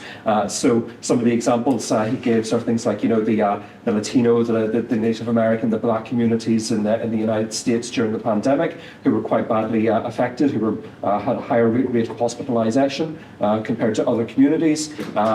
He talks about Haiti, where the hesitancy about taking up vaccination is much higher than in other countries in the world, precisely because of the context there, whereby the UN peacekeepers went in, brought cholera, spread cholera. There's now a distrust of authority going on there. So this model of imposing public health solutions on communities does not work for communities that have traditionally been stigmatized and marginalized. So it's about cultural sensitivity and trying to work with them to find ways of communicating better and building trust. Yes, absolutely. Yeah, I just have a concrete example to, marginalized communities that are a bit hesitant to be vaccinated. So this is like actually a personal story. So when we lived in California, we had a nanny for many years that looked after our children, and then she was also with us during the pandemic. And then when they started releasing the vaccines, we literally lived across this big center that had been turned into that vaccination center. Like we literally crossed there and be vaccinated. And she was very hesitant about that. And then she actually heard from another friend in the Hispanic community that, she had been vaccinated at this like Walgreens at the other end of town. And so she insisted on going there because it works through like word of mouth, like, the community, like who you trust in the community. So she literally took a bus and went all the way to the Richmond to get vaccinated in this Walgreens, sort of like crossing the road. Mm-hmm. Absolutely. And some of there's a linguistic element there as well, isn't there? What is the language that we are using to describe and refer to communities who may be vaccine hesitant for whatever reason? If we use pejorative labels, that kind of perpetuates the incommunicability as well. Yes, and I would say as scholars, apart from doing this wonderful work on literary and history studies and all of these, I think the language for specific purposes field is super rich in this. So, in my institution, we created the Spanish for Healthcare certificate. So what do? I make students, most of them are nursing. So for once, it saves enrollment from the bunches of languages that are closing everywhere. For second, right, depending whether you would do money or ethics first. So if I'm talking to the administration or if I'm talking to professors, I have to use one or the other, right? But for me, what is really, really important, for instance, is make students aware of, in the States, it's called CLAS, the culturally and linguistic appropriate standards, that it was approved like back with Clinton, right? I mean, there have been developments, but people need to be aware of what their rights are in terms of language. So one of the reasons why, I sort of wrote a book on this was just to translate Dorothy Roberts, to translate Rita Sharon, to translate Glenn Martinez, who has a book on language and healthcare policy that I think is key for all these discussions. And so in terms of how to move forward, I do think that one of the things we can do is break through the dichotomy of language and literature and sort of bring ourselves around and transform all of this into language classes for an interdisciplinary audience, right? Okay. Yes, thank you. Hi. Firstly, thank you for all of your stimulating presentations. And my question is for Stephen, which is related to Kathleen's previous question. So your presentation makes me recall the Legend of the Earth by Frantz Fanon, where he gives the very detailed account of the mental and physical damages which was given to Algerian people. And focus, when you focus on how to account rather than such a real account, are you putting particular emphasis on fictionalization and privileging that capacity, for instance, of sympathy or something? The Frantz Fanon point is an important one. Charles Briggs talks about Frantz Fanon in his book. It's something I'm working through at the moment. Fanon is an important perspective here because he's kind of like the anthropologist, critical thinker, but also the medical background as well. There is an important one. So that's something I'm working through. In terms of your question about fiction, the fictional status of the text, yes. Could you just repeat? So, to my mind, if you choose fictional work as a appeal to the public, sure, you can appeal to them directly through the means of sympathy, empathy with the patients or damaged people in that work. So Fanon's account is very what happens in reality, right? And which has so many detailed this collection of damages. So I was wondering whether when you focus on that fictional work, which is not real, so what is behind, what is like, in what point are you privileging or are you choosing to discuss such a fictional works? You see, I think there's great sort of power in fiction. I think the literary space, yes, is a creative space in which authors will of course diverge from real events. There'll be exaggerations in there and everything else. But I do think that the fictional space is an important and a powerful space in order for readers to engage with events that are going on in a way that is accessible, that is perhaps, yes, entertaining, but challenging as well in some respects. So I don't see the fiction, because it's fictional, as being in some way a kind of lesser importance than another genre. Quite the opposite. I don't know if my fellow panelists would agree with that, but I think that the creative power of the fictional space is really important, and we see that it engages with a lot of the theories at the time, etc., but in much more kind of accessible ways to the public, probably. So it has an important role, probably, in almost like kind of disseminating a lot of public health messages that are being circulated in other forms and other languages and discourses. Can I just make an additional Yes, point absolutely. on that? I think we see the power of fiction in that respect a lot in illness narratives, disability narratives, trauma narratives too, where there's stigma and discrimination attached, and people perhaps don't feel present or capable in present societal perceptions to speak on those topics. And so fiction can be that bridge. I think that's really useful to bridge the gap between lived experience and experience that's told through fiction. Often fiction can come first, in fact, can come after, and then change societal perception. So I think particularly in illness and disability studies, fiction is particularly powerful. Yeah, I totally agree that the fictions should have another alternative ways of appealing to the public. And it's about interdisciplinarity, the disciplines in disciplines thing, isn't it? It's about knowing and appreciating that you're reading a fictional text and reading it alongside some other text. And when you put them into dialogue with each other, then suddenly you get these very rich perspectives on, in this case, epidemic management. We have another question at the back. Yes, thanks for a fantastic panel. And I really agree with you that fiction is a very valuable space to explore maybe medical problems as well that have heretofore been ignored.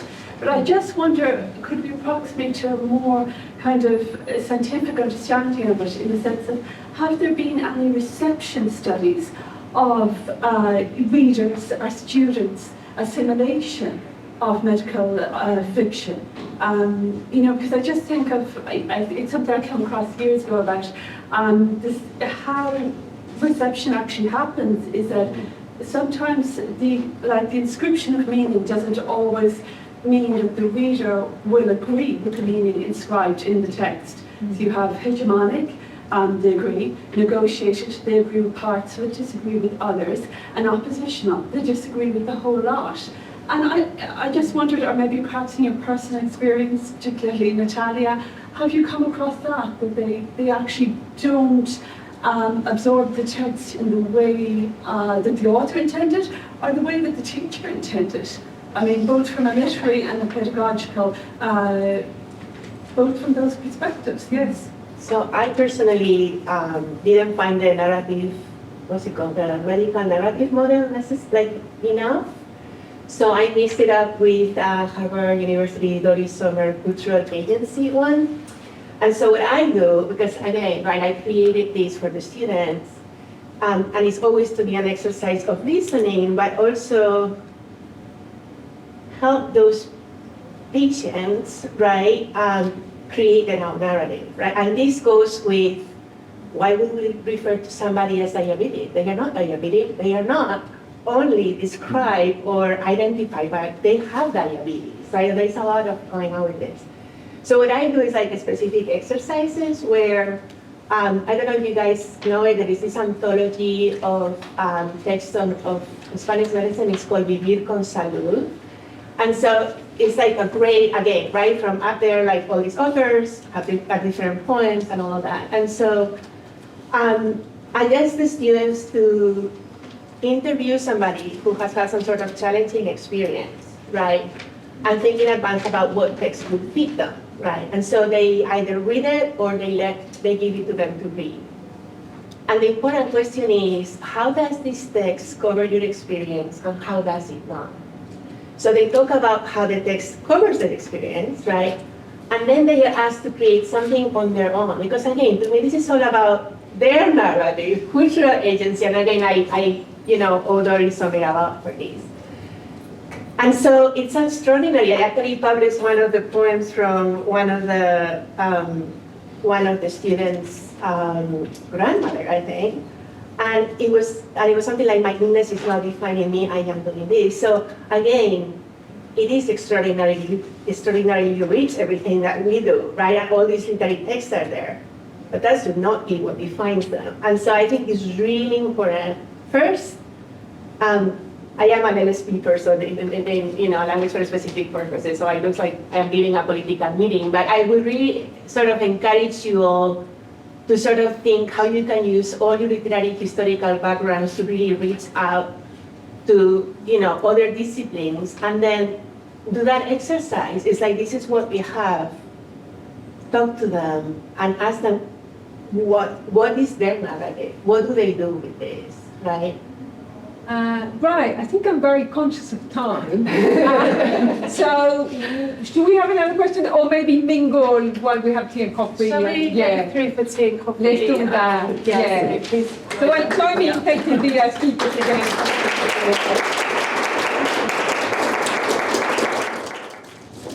Right, I'm really delighted to welcome Patricia Novillo-Corvalán to deliver our keynote today. So Patricia is a reader in comparative literature at the University of Kent.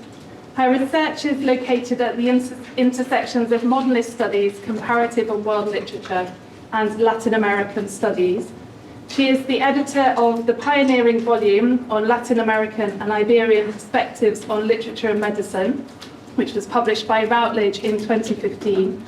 She has written monographs on Borges and Joyce and transnational modernism, and is currently writing her third book, provisionally titled The View from the South, Latin American Modernism and the Southern Imagination.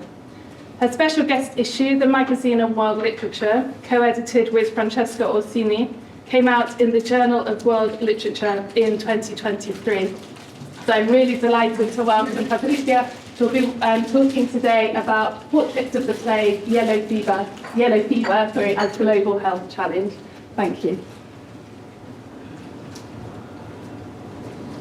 Well, thank you, Catherine, for the wonderful introduction, and also for inviting me to take part in this workshop, which is a pleasure. Okay, so let's begin by giving you an outline of the talk. so that you can kind of get a sense of the gist of it. So, so I begin with Boccaccio to use the Decameron as a kind of classical text of pandemics, and from that I move on to the disease that is the focus of this talk, which is yellow fever, a disease that has made a comeback and which hasn't received the attention it deserves. So I'll be focusing on the interplay between disease, trade, and colonialism. And then I move on to the medical humanities to examine it more from a disciplinary perspective, and in relation to the multilingual medical humanities and how such approaches can help us explore non-Anglophonic contexts, especially through what I will discuss as innovation in the periphery. And then after that, I'll move on to, from, I suppose, this kind of globalizing picture which I'm giving, I'll move on to the local and the regional to explore epidemics in Barcelona and Buenos Aires. So we're talking about epidemics of yellow fever, and the type of artistic and literary representations that they elicited. Okay, right, so let's start with Boccaccio. One of the legacies of the COVID-19 pandemic is that it has helped us rediscover a rich archive of pandemic literature. Pandemic literature, as world literature, seems to call for a mixture of personal and collective voices and experiences, the use of certain tropes, symbols, and storytelling devices, as well as the interplay between the general and the particular, the global and the local, the national and the international. A brief examination of one of the quintessential late classics, Boccaccio's Decameron, can show us retrospectively the lineages of a genre and the way Boccaccio heralds the posterity of pandemics. Set against the turbulent background of Europe's Black Death, the Decameron chronicles the deadly havoc the bubonic plague wreaked on the city of Florence in the year 1348. Written as an eyewitness account, quote from Boccaccio, he says, "I am one of many people who saw it with their own eyes." Boccaccio describes the complete breakdown of the social order as the institutions meant to maintain community cohesion collapse under extreme pressure.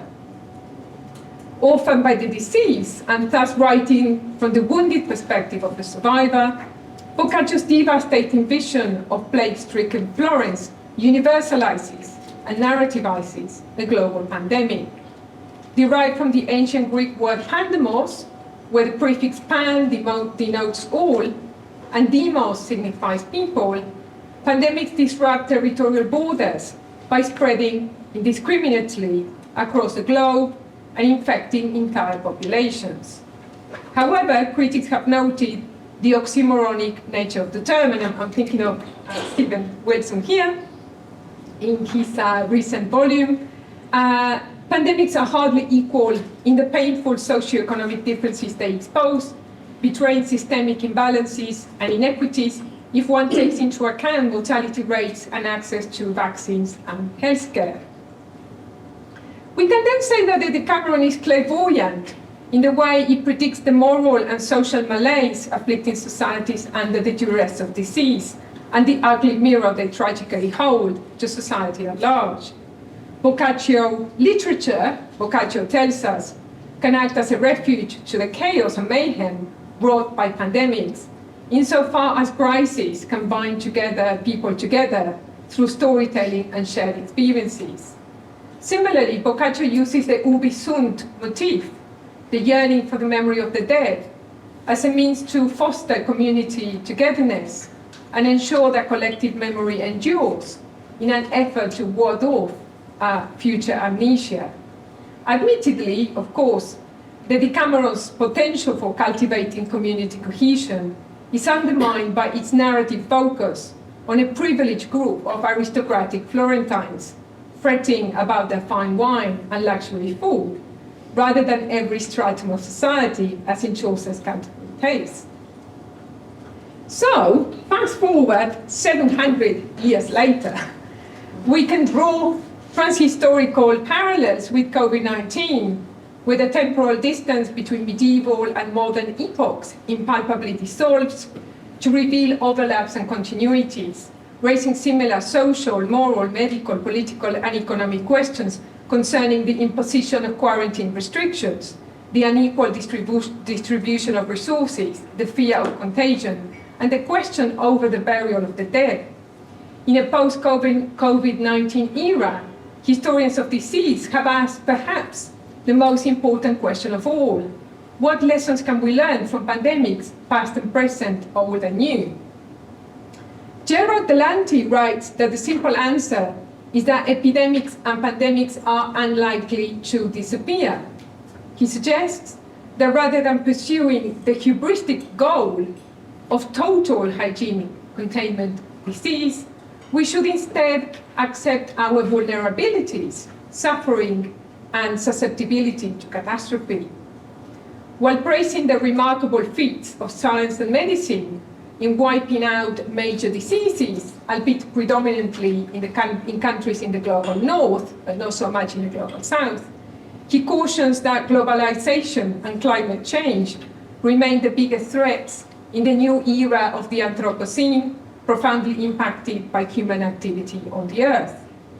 This human impact is evident in the resurgence of previously eradicated diseases like, for instance, as I will be arguing, yellow fever, which are linked to factors associated with modernity, like rising temperatures, urbanization, deforestation, and modern travel. Travel, after all, Columbus's maritime adventure led to the conquest of the Americas. The asymmetrical encounter between two worlds, which Alfred Cosbury called the Columbian Exchange, triggered one of the most devastating health epidemics in medical history, which historian Roy Porter sums up as the conquest of the New World by the Old World's diseases. In a paper published in the science journal Nature, and that's the cover of this issue, in 2016, yellow fever came under the spotlight, prompted by an outbreak of the disease in Angola that year. Declan Butler warns of the imminent danger posed by the vector-borne disease, as the Aedes aegypti species of mosquito that transmitted have re-emerged in densely populated tropical and subtropical cities, where many people are unvaccinated. At the same time, as temperatures rise, mosquito populations proliferate, which means that the disease is likely to spread more widely to non-endemic regions, like, say, Europe, North America, Australasia, and parts of Asia. Whereas the disease is entirely preventable through vaccination campaigns, its resurgence means that yellow fever epidemics remain significant health challenges. As for the Aedes aegypti mosquito itself, actually it is an elegant black and white, nice creature, adorned with a lyre-shaped pattern on its abdomen. I should have put a picture, apologies to the mosquito. However, that lovely mosquito not only transmits yellow fever, but also very nasty new viruses like dengue fever, the Zika virus, and chikungunya. Zika recently made headlines as a public health emergency during the epidemic that swept through Latin America, especially Brazil, from 2015 to 2016. Pregnant women who were bitten by mosquitoes in the early stages of pregnancy gave birth to babies with congenital microcephaly. I'm sure you all remember those very sad pictures. And as I write this paper, outbreaks of dengue fever have been declared by the World Health Organization in Brazil, Argentina. So my hometown in Argentina, Cordoba, is going through a terrible epidemic. And also in Bangladesh, among other affected countries. Okay, so what is this malady, yellow fever? So I'll tell you a little bit about the history of yellow fever. So the disease earned its name from the symptoms, really, of fever and yellow skin, which is jaundice, that characterize during the disease's first phase. But then as the illness advances, bleeding and organ failure occur in what is termed the toxic stage, giving the disease the ghastly name of vómito negro. Prior to the discovery made by Cuban doctor Carlos Finley in the late 19th century that the disease was transmitted by a blood-sucking mosquito, yellow fever remained a mysterious malady, usually explained by the prevailing miasma doctrine. Whereas Finley, by contrast, his theory aligned with the laboratory revolution of Pasteur and Robert Koch in Germany, which identified pathogens as the living sources of disease. Okay, so when we situate this illness within comparative and global context, yellow fever exposes the long shadow of empire. And a disease that originated in West Africa, yellow fever was subsequently exported to the Americas by the Spanish and Portuguese empires in the 17th century.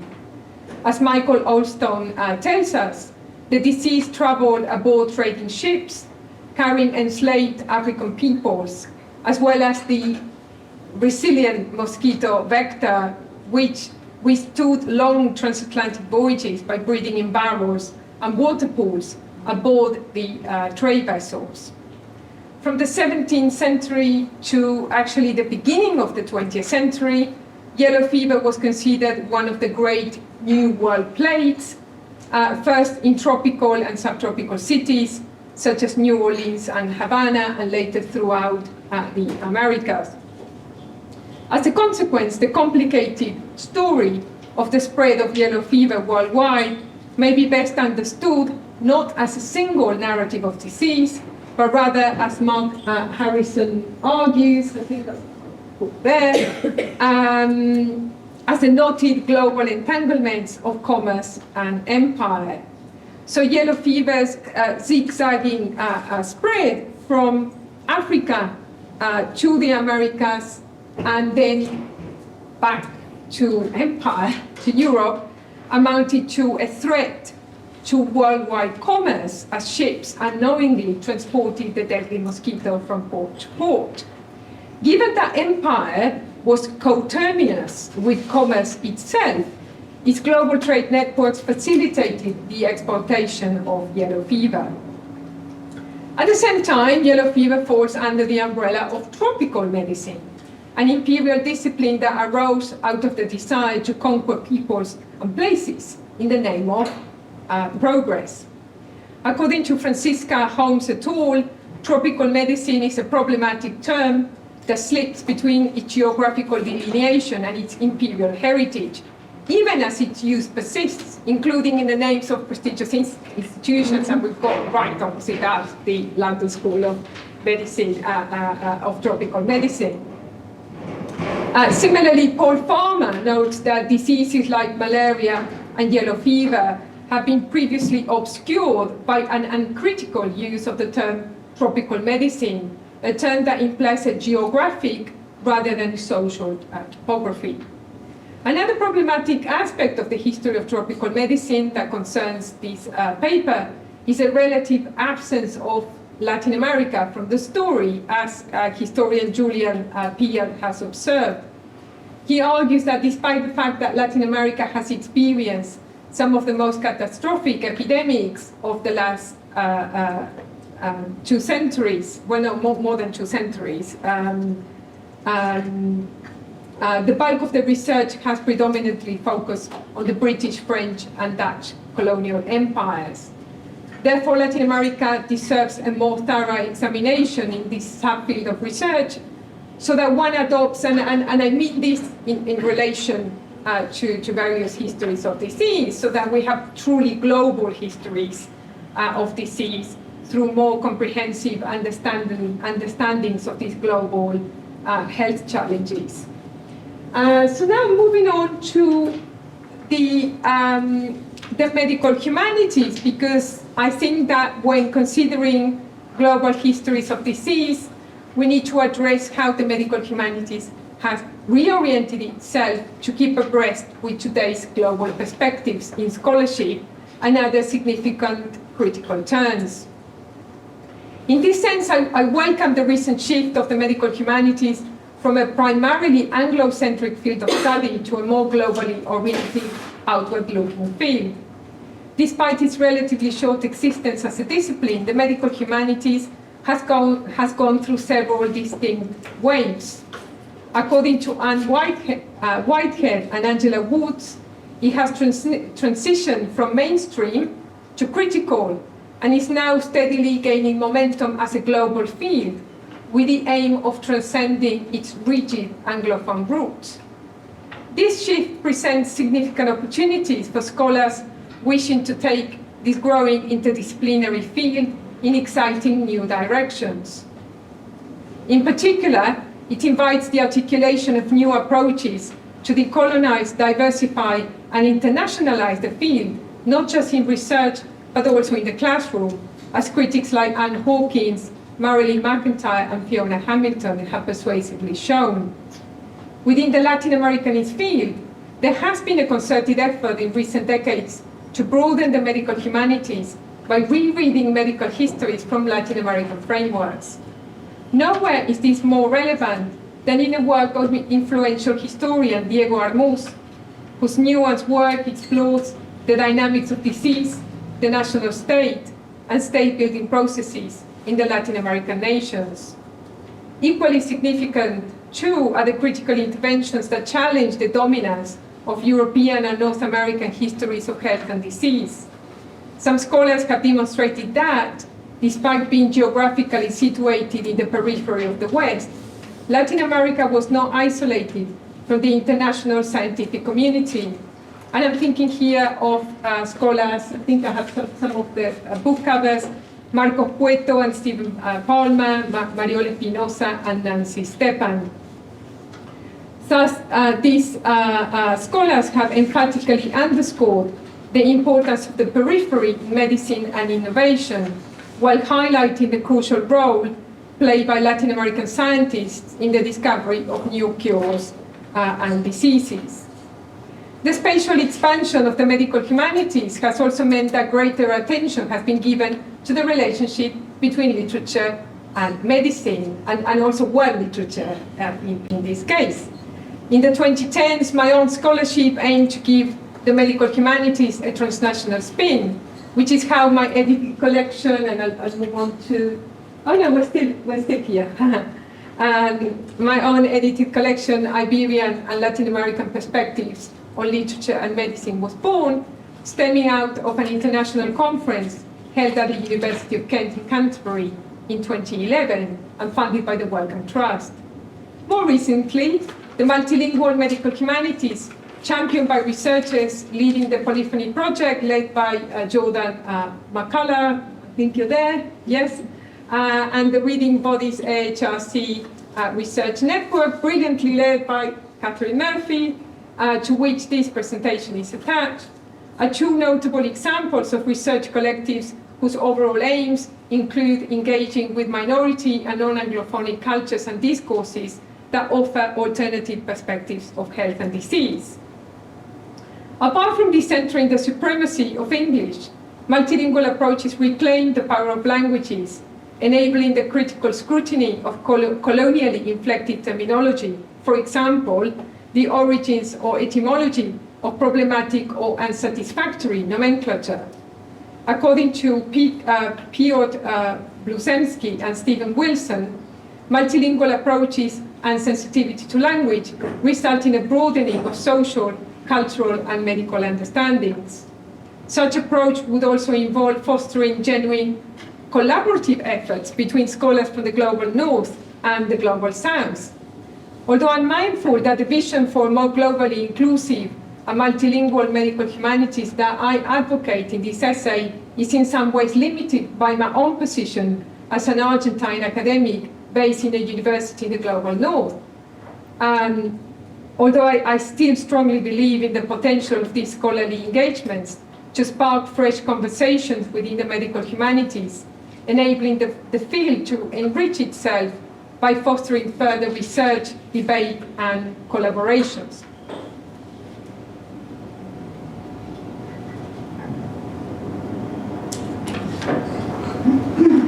So let us considering the remarkable case of Carlos Finley, the Cuban physician who devoted 3 decades of his life to developing his trailblazing mosquito hypothesis. While it is undeniable that Finley exemplifies a model of what historian Nancy Stepan terms scientific success in the periphery, when Finley presented his mosquito paradigm at the International Sanitary Conference in Washington, D.C., in 1878, he faced a torrent of skepticism.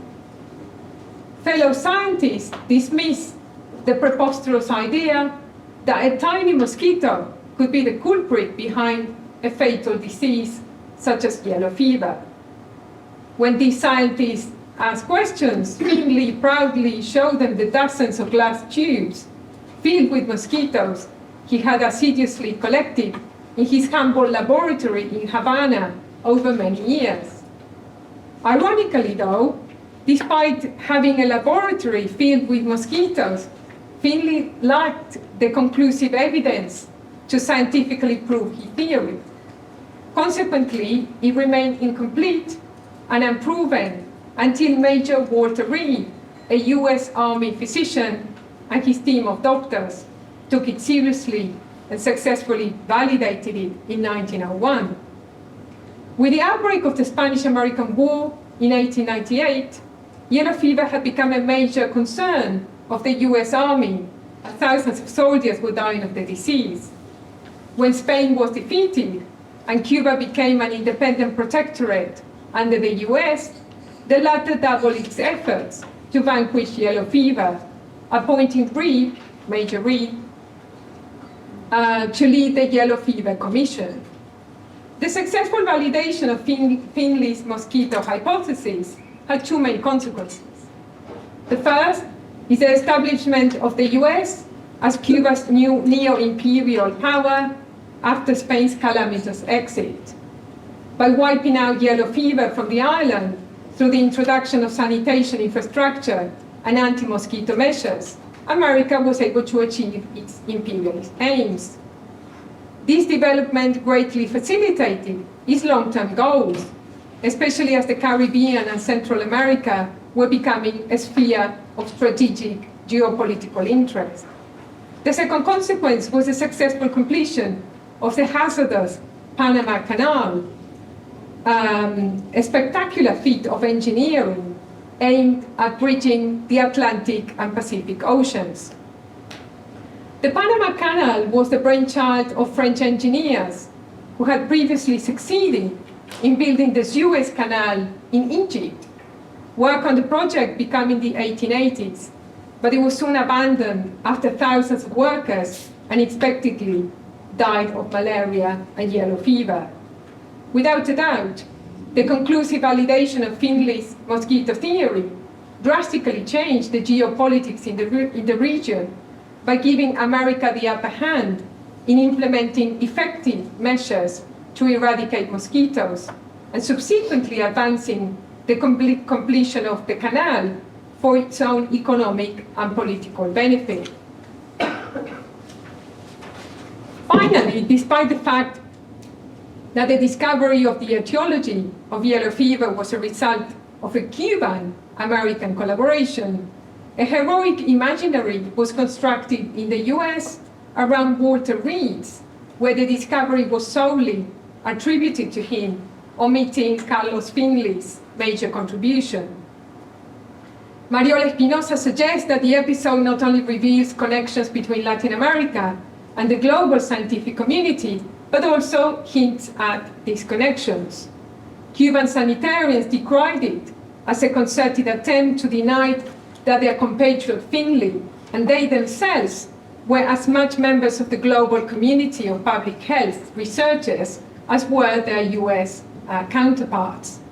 As Marco Cueto and Stephen Palmer have explained, it meant that despite being situated in a colonized and later underdeveloped periphery, Latin American doctors such as Finley and his team of scientists were engines of innovation and were able to carve a niche for themselves in international networks of knowledge power. Okay, so now we move on to my kind of more local case studies of yellow fever. So during the 19th century, the city of Barcelona was hardly hit by various epidemics, including outbreaks of cholera and yellow fever. As a medieval walled city, Barcelona faced serious hygiene and sanitation challenges that greatly contributed to the alarming spread of disease. At the same time, as a city where Europe meets the Mediterranean, Barcelona consolidated itself as one of Spain's leading maritime arteries, along with the port of Cadiz, which, since the conquest, had absorbed a large volume of traffic from the Americas. As we have learned from historian of disease Mark Harrison, plagues and trade, medicine and commerce are closely intertwined, and Spain's transatlantic route from Havana to Barcelona brought yellow fever to the Mediterranean city in the summer of 1821, claiming around a sixth of the total population. Yellow fever, a malady previously believed to be confined to tropical zones, had eerily emerged in a major European city, as well as other cities along the Iberian coast, including Malaga, Tortosa, and Palma de Mallorca. An unusually hot and humid summer had conspired to create the ideal conditions for the Aedes aegypti mosquito to thrive and multiply. When an epidemic was declared in August 2021, surely no, in 1821, although actually it could be, emergency measures were immediately taken in neighboring France. So this is the regime of Louis XVIII, which at the time imposed a strict land and sea quarantine on French ports and along the Pyrenean border, which was aggressively patrolled by the French army. In a more constructive spirit of cooperation and solidarity, however, France dispatched a medical commission of 5 physicians to provide assistance with sick and to investigate the causes of the disease, which, as we know, at the time lacked a scientific explanation. So one of these physicians, André Mazet, had written an account of yellow fever, of one of the outbreaks in 1819 in Cadiz, so was kind of seen as an authority. Although unfortunately, this physician, Mazet, contracted the disease shortly after arriving in Barcelona and died a few days later. Predictably, Louis XVIII exploited the Spanish health crisis for political gain. First, the troops patrolling the Pyrenean border functioned as a dress rehearsal for a full-scale French invasion of Spain in 1823. Second, whereas the French physicians deserved recognition for risking their lives to care for the sick, the regime propagated a hagiographical mythology of these doctors, elevating them as national heroes within a carefully orchestrated, ideologically charged response.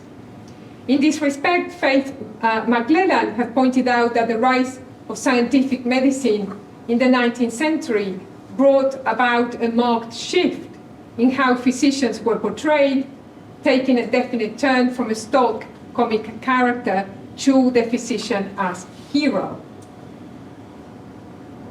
And this transformation is exemplified in a series of lithographs by French artist Pierre Langlumet. So we find in the one we have here, Langlumet pays lip service to France's nationalistic rhetoric with a glorified depiction of André Mazet, in which the young French doctor is portrayed as a martyr for the people of Barcelona, selflessly tending to the sick in the streets and providing remedies in bottles. And this sounds really interesting, and he's got a barrel full of those bottles in there. And of course, those bottles were purges, and they were considered to be the most effective treatment at the time. And another artistic response which I found interesting is this one, which is another lithograph by another French artist, and this is Nicolas Morin. It's different to the other one in the sense that it is made up of a sequence of images. So it's kind of divided into sections. And each depicting the familiar tropes we tend to associate nowadays with plague. So for example, at the center of the lithograph, we have a Mater Dolorosa who mourns over the death of her infant while a priest tends blessings. The mother gazes upwards at the heavens in a gesture of despair, with one hand pointed at the child's body, while the other hand gestures more broadly towards the entire city ravaged by the plague. So there's many other things going on there. So nearby there's two men carrying a coffin, which symbolizes a funeral procession.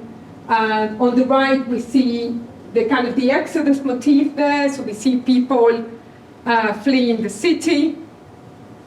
At the other end, we see a priest with an enormous crucifix who is administering last rites to a dead mother while her children stare in horror. And in the background, there is a regal figure leading a procession through the moribund city. Okay, so just tentatively making some points about the lithograph. So to make three main points. First, unlike Boccaccio, actually, both lithographers did not witness the epidemic firsthand, and the Barcelona they portray is not really based on any specific map or recognizable part of the city. So if you have been to Barcelona and try like in a Vicky Cristina about Barcelona or the idea of I'm spotting, the Sagrada Familia, you're not going to. Because the kind of imaginary constructions, despite the fact that the titles and inscriptions on both lithographs suggest otherwise. So instead, the meaning is symbolic and imaginary, even if both artists situate themselves historically in relation to Barcelona, offering relevant aesthetic accounts of the epidemic through their art. The second point is that while Langlumet singularizes the yellow fever epidemic by accentuating the remedies in bottles, so obviously the idea was that the sick with the fever would take those bottles to purge themselves of the illness. So this other one, Morin, on the contrary, universalizes the epidemic by offering a cliche portrait that kind of pluralizes plagues across history. And then the third point is that while Langlumet mythologizes the idealized French physicians, so we saw there with a portrait of Morin, of Mosset. In the other one, curiously, there's not a single doctor in this lithograph, which is clearly a striking and perplexing omission. I kept looking and trying to find the physician somewhere, given the political context out of which the artwork originated. So by erasing the heroic figure of the physician and substituting instead with a plethora of religious figures with these enormous crucifixes and emphatic gestures, perhaps Morin is conveying a more ambiguous ideological stance that resisted the French nationalistic narrative. I'm saying perhaps, I haven't really delved into this yet. This is just my own tentative conclusion. So overall, we can conclude that both lithographs offer paradoxical responses to the epidemic, yet they do not necessarily seek to create literal or accurate visions in a strict sense, but rather embody the contradictions of France's fraught relationship with its beleaguered southern neighbor. And now we shift on to, finally, Buenos Aires. So yellow fever visited the South American port city of Buenos Aires in consecutive waves of epidemics in 1852, 1858, 1870, and 1871. By far, the 1871 outbreak was the deadliest, claiming an estimated 8% of the entire population and mainly affecting the poor. As we will see, the image that emerges of the Argentine capital is that of a feverish, sick city, an ailing city, as Diego Armos puts it, that ostensibly contradicts the ironically named Buenos Aires and its semantic associations with healthiness and salubrious, good Buenos Aires. As Marcos Cueto and Stephen Palmer note, the epidemic further solidified prejudices such as the belief that the outbreak stemmed from a brutal war that preceded it, a terrible war with Paraguay, or that the carriers were immigrants from Brazil and Paraguay who had fought in this war. Simultaneously, the epidemic of 1871 occurred during a period of significant economic growth in Argentina, which is very much the opposite of today, if I may say. So that was marked by a meteoric development in the export sector and a surge in immigration. So we're talking really at the beginnings of the meat industry in Argentina.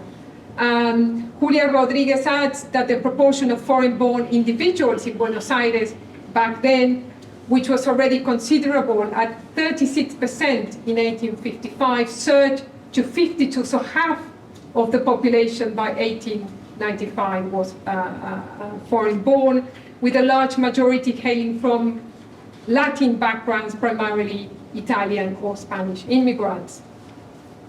Consequently, immigrant groups, especially the poorest, were blamed for spreading the disease. A large proportion of the Italian immigrant population lived in inadequate urban infrastructures with lack of sanitation, which exacerbated the spread of disease.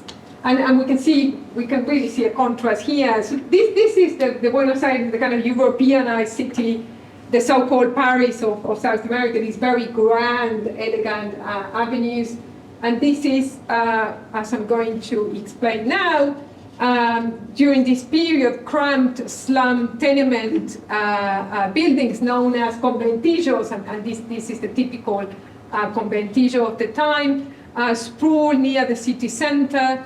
And these were peripheral zones associated with the spread of diseases, especially tuberculosis, cholera, and then yellow fever. So a little bit about the term conventillo, haven't heard of it, so it's a diminutive noun of convent, convento in Spanish, but it is un argentinismo.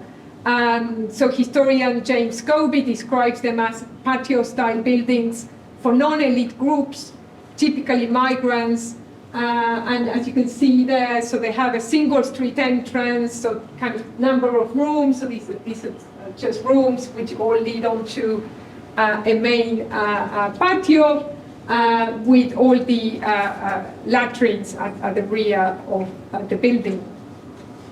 So when exploring the aesthetic responses to Buenos Aires' yellow fever epidemic, perhaps the most paradigmatic is a painting by Uruguayan artist Juan Manuel Blanes, an artist from Montevideo in Uruguay, which is entitled Un episodio de fiebre amarilla en Buenos Aires, so that's an episode of yellow fever in Buenos Aires, which actually he created a few months after the epidemic, the 1871 epidemic. So if we look at the painting, so the painting depicts a scene in a humble conventillo, and in the middle of the painting, there's a young mother who lies dead on the floor with her arms outstretched, her ghostly body dressed in a white tunic, which is magnified by the artist's handling of the chiaroscuro technique. Her restless infant sits by her side in there and is trying to feed from the dead woman's breast. And then at the room's entrance, you can see there, I mean, there's an interesting binary between those above and those below. So we can see at the entrance these two very imposing figures. Who are they? Well, unsurprisingly, they are the physicians. And yet they have arrived too late at the tragic scene. The elder one has his hands clasped, I'm not sure whether you can see, in a gesture of resignation, while the younger one is taking off his hat as a kind of sign of respect. So the painting was exhibited to the Argentine public in the aftermath of the epidemic, and it became a cathartic symbol for a society profoundly shaken by the trauma. Based on a real story, it portrays real-life historical figures. So the deceased woman we see here was called Anna Brisistiani, and she was a young Italian immigrant, while her surviving infant was her orphan child. Also present in the painting, although it's quite blurred, is Anna's deceased husband, so another victim of yellow fever, who's basically lying dead in that bed there in a corner of the room. Furthermore, the two physicians depicted are also historical figures. They are José Roque Pérez and Manuel Alguerich, both of whom were members of a popular health commission, which was an organization that emerged as a community response to the health crisis and the government's lack of action. Let's bring in some comparisons. Like the French physicians during the epidemic in Barcelona, both Pérez and Arguerich contracted yellow fever while caring for the sick, and both tragically died of the disease. However, unlike their French counterparts, they were not acting on behalf of the government, but were part of an informal, locally mobilized group that Laura Malosetti describes as informal mechanisms of political participation and expansion of the public sphere during an epidemic. So the painting highlights the socio-economic inequalities that determine disease. It is in a way a tale of horror seen through the predicament of the urban poor. Whereas the Argentine physicians are indeed mythologized, so we do have the kind of the heroic narrative that is kind of casting them as heroes. I think it's important to know that the heroism is not part of a political narrative, but on the contrary, serves as an implicit critique of the governing administration at the time, which is exposing the limitations of both the medical system and public health infrastructure in tackling the underlying social issues that allow diseases to fester. In short, through the spatial configuration of the conventillo setting, Blanes is exploring the tensions between rich and poor, centers and margins, tradition and modernity within the contradictory city. Okay, nearly there. Final note, and this is a personal note. So to conclude, I'm ending on this more personal and creative note. So while researching the paper, must confess, I was obsessed with the painting by Blanes. Couldn't stop thinking about it. So I decided to write a play inspired by the painting, because I think what really preoccupied me at the time was to kind of piece together the sequence of events that led to the death of the real-life Anna Brisistiani. So throughout the play, just to kind of give you an idea of what happens, I thought what I wanted to do was to give voice to Anna, a voice that can challenge the more static portrayal. As we can see in the painting, that static portrayal assigned to her by Blanes. I wanted to reimagine her identity by giving her a voice and agency in her own drama. So I redefined Anna's identity through her multiple roles as immigrant. I imagined her to be a seamstress. At the time, many of the Italian immigrants who lived in the conventillos had these jobs as seamstresses. But she wasn't just that, she was also a spouse, she was a mother, she was a friend to the other fellow conventillo community. So the crux of the play lies in Anna's confrontation with the plague in Act 3, and the plague is represented as a character, as a mask figure symbolizing fate. I teach Macbeth by Shakespeare, so I think I can draw one of the witch sisters, but one solitary fate. And Anna wrestles with fate in the final act, and in doing so, she actually escapes. I thought she should leave, she should die. So she escapes the kind of death predetermined by the painting, and I just imagine that she survives yellow fever and embarks on a new life, escaping hellish Buenos Aires with her baby for a fresh start. So this is just to end on a happy note.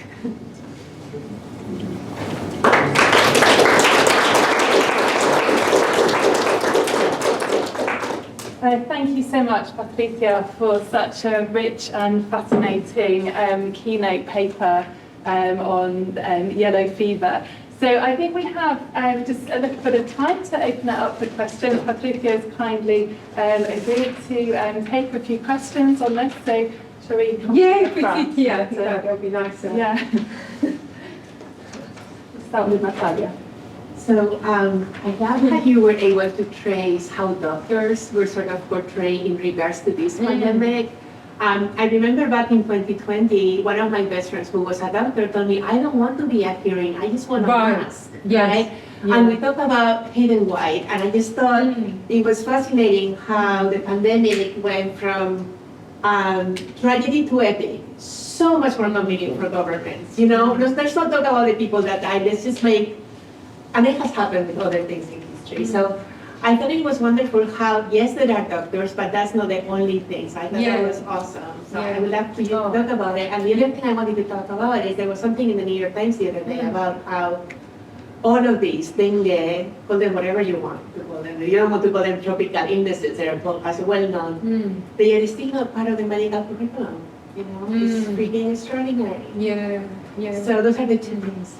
Yeah, no, definitely. I mean, the portrayal of physicians, I think, is important. And as you're saying, the kind of glorification, these hagiographical narratives which have been constructed, when in actual fact, as you say, doctors, nurses, health practitioners are human beings, and they don't want to be cast as heroes. They want to be shown with vulnerabilities and imperfections and so on. So I think it's important in that sense. What we learned from the art is the politicization of those figures. So I really wanted to harness that. And in relation to the so-called tropical diseases, for lack of a better term, so I wanted to kind of spotlight yellow fever precisely because of that. That I think, you know, so I'm from Argentina, and you know, I suppose I grew up under the shadow of dictatorship in Argentina, but also a kind of collective imaginary of this epidemic. One would always hear stories of, even though it's been such a long time ago, of the epidemic. And I've always known the Blanes painting. And then I remember chatting to my sister, who was terrified of catching the latest virus, the dengue, and also the Zika virus.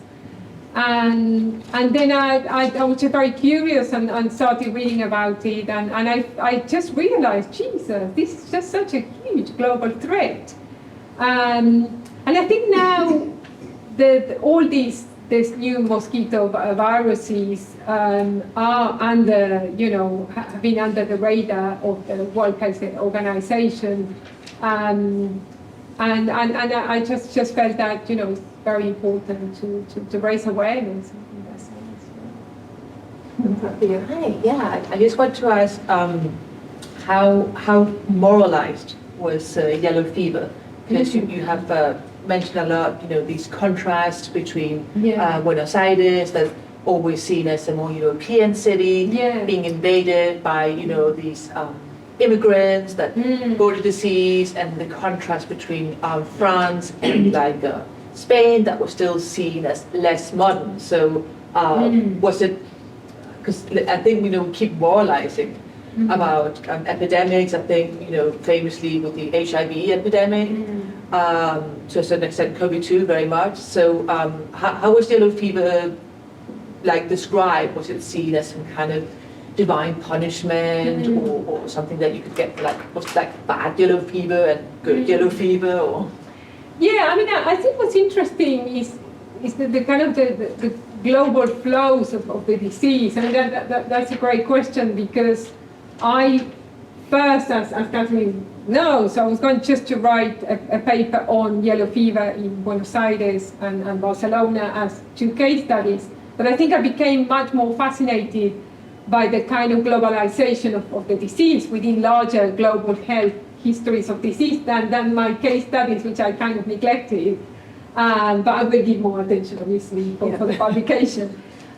So also, I probably should situate this idea of the global kind of flows of disease, these globalizing histories of disease, juxtapose it to methodologies of world literature, because I think the kind of the global and multilingual medical humanities should perhaps be read vis-a-vis the resurgence of the concept and model of world literature.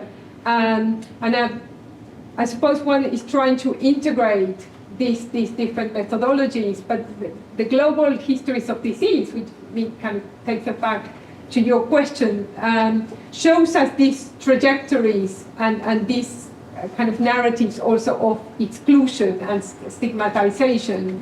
And I suppose that the stigmatization was more actually with South America, considered sort of, within a tropical climate, rather than in Europe. It was anomalous for such an epidemic to kind of hardly hit Europe in that sense. That being said, I suppose that the fact that the epidemic had hit Barcelona, Mediterranean city, and being Spain and southern Spain, so that the whole narrative of Spain actually being Africa would surface as the most prominent narrative. So I think that continued that kind of prejudicial understanding of an equation of disease with climate and the tropics, rather than, as Paul Farmer warned us, to actually associate disease with socio-economic inequalities. So I think that's probably part of the narrative. But I don't think many saw Buenos Aires as that really grand metropolis. I think Buenos Aires was probably more imagined in relation to the conventillo rather than the kind of the Paris of South America. Yeah. Also, Buenos Aires at the time would later emerge as the kind of center of this white slave trade and connections with, diseases like syphilis and tuberculosis and so on. So the Buenos Aires were really a misnomer, by all means, yeah. Peter? Yeah, thank you so much for a wonderful presentation. I just had kind of 2 related questions about whether you've seen any kind of cultural production that's kind of more contemporary that deals with these kind of viruses and diseases relates to climate change and that effect on disease spread, and also in non-traditional media as well. So what it got me thinking about was the video game Last of Us, and the TV series. So in both versions, that like zombie fungus, it originates from the global south. So in the game, it comes from, I think it's Venezuela. It's definitely South America. It's very clearly South America. And in the in the TV series, I think it comes from, I think it's Vietnam or Indonesia. But it's very much like along those lines, is that stigmatization of the global south. So I just wondered what you found. I think, I mean, the global south is a very problematic, very slippery term in that sense. It tends to accentuate binaries, between a rich north and a poor south and so on. So I think, I mean, when I use the term global south, I'm usually incredibly careful. I sometimes actually rather use South than Global South, and maybe talk about Southern perspectives or Southern views, because, you know, just to kind of bypass that polarization. But yeah, I mean, I'm not surprised that it has been done like that. I mean, so you asked me about kind of current narratives of... Yeah, or sort of cultural production, if you've seen. Yeah, that's a tricky one. I mean, these diseases are so unknown and unrepresented and you know, utterly neglected within the world of diseases. I mean, so some diseases have been cast the limelight, right? Yeah. And while some others are more neglected. So yeah, I'm not sure, but I think you've answered your question. There is a really well-known work about Chagas, and it's called the kissing mosquito or something like that. I can check it. Yeah, I mean, great. Thank you so much for that, Natalia. Yeah, no, Chagas disease is a disease that, again, is a disease of poverty. And these are invisible diseases in the sense that nobody really knows much about them, but actually when you start looking at them through climate change, they are migrating and they're spreading everywhere. So no, Chagas is a silent killer. And I could easily have focused on Chagas. And basically, so if you haven't heard of it, so Chagas disease is endemic in Brazil and Argentina, and it's transmitted by a bug. And actually, I was talking about a really elegant mosquito in yellow fever, because it's a lovely creature, that mosquito. But do you know what? The bug that transmits Chagas is really the stuff of nightmares. Yeah. It's awful. Basically, it's a big bug. It lives in the kind of crevices and cracks of houses. It's a nocturnal visitor. It's vampiric, and it basically crawls on you, likes your face, and it's going to sting you. And after stinging you, it defecates on you. So it's called also the kissing bug. So, you know, so actually, if I have to choose, I'd rather with a mosquito than with that. But no, but it's really a huge problem in countries like Brazil and Argentina. And yeah, and I think these diseases really should be showcased much more. There's another question. Yeah. Thank you so much. I have a question about the multilingual medical humanities you presented. And of course, I 100% agree. I think that's why we're all here, because we feel a need for more sensitivity to language and culture. But as you were talking, I was just wondering whether there's not also a danger of a teleological or even like neo-colonialist view of like, oh, now we have this new term, the medical humanity, now we're going to export it to everywhere else, kind of, you know. And I was just wondering, what your perspective is in terms of Argentina and sort of like Southern America, because so my perspective is more from the German-speaking countries, so Germany, and I know a bit about the Austrian scene, and then German-speaking parts of Switzerland. And there sometimes there can be a resistance, not so much to the methodologies per se, but to like the term per se, because they say, oh, we perhaps even, for example, in Germany, there's lots of institutes called, so it's GTE, which stands for like History, Technology and Ethics of Medicine, which encompasses a lot of medical humanities topics, I think, and the literary scholars are also involved in this often.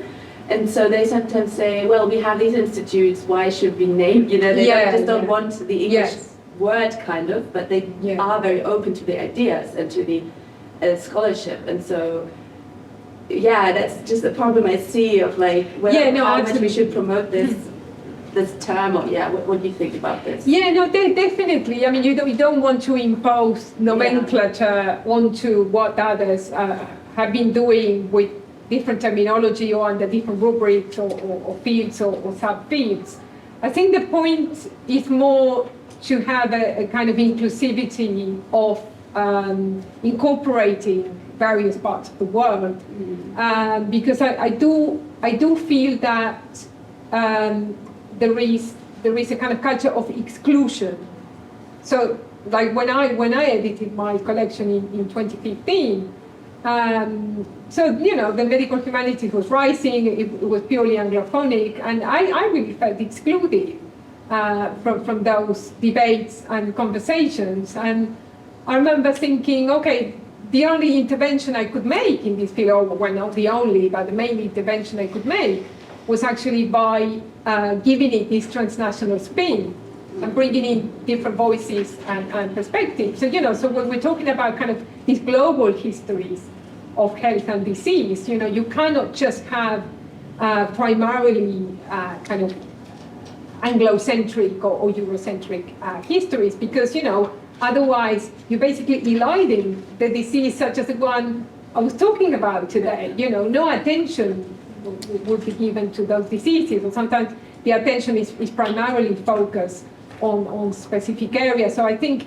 it's not about some kind of patronizing way to say, okay, but it's about recognizing the other voices and to have a much more kind of pluralistic engagement and in terms of publications and inclusion. And I think it's really important to have dialogues and conversations between both the global north and the global south. Yeah. I think it's something I was really aware of when sort of building a European-focused project, but I was really pleased that Patricia sort of agreed to bring Latin American studies into the network, and particularly the keynote today. I think that's really helpful to try and kind of balance the question that you're talking about. And I would add, obviously, the other languages. That's the problem. They use the other languages. It's as easy as that. I'm sorry. Like, the abundance of other languages take over. There should be other names for that institute, right? These publications, I'm working on a grant with Glenn Martinez and putting together all of this in Spanish, right? You guys have like the most diverse population in London. What languages do they address here, right? So then do the work, but do the work in the other language, and ask them. So please use those languages. Yeah, absolutely.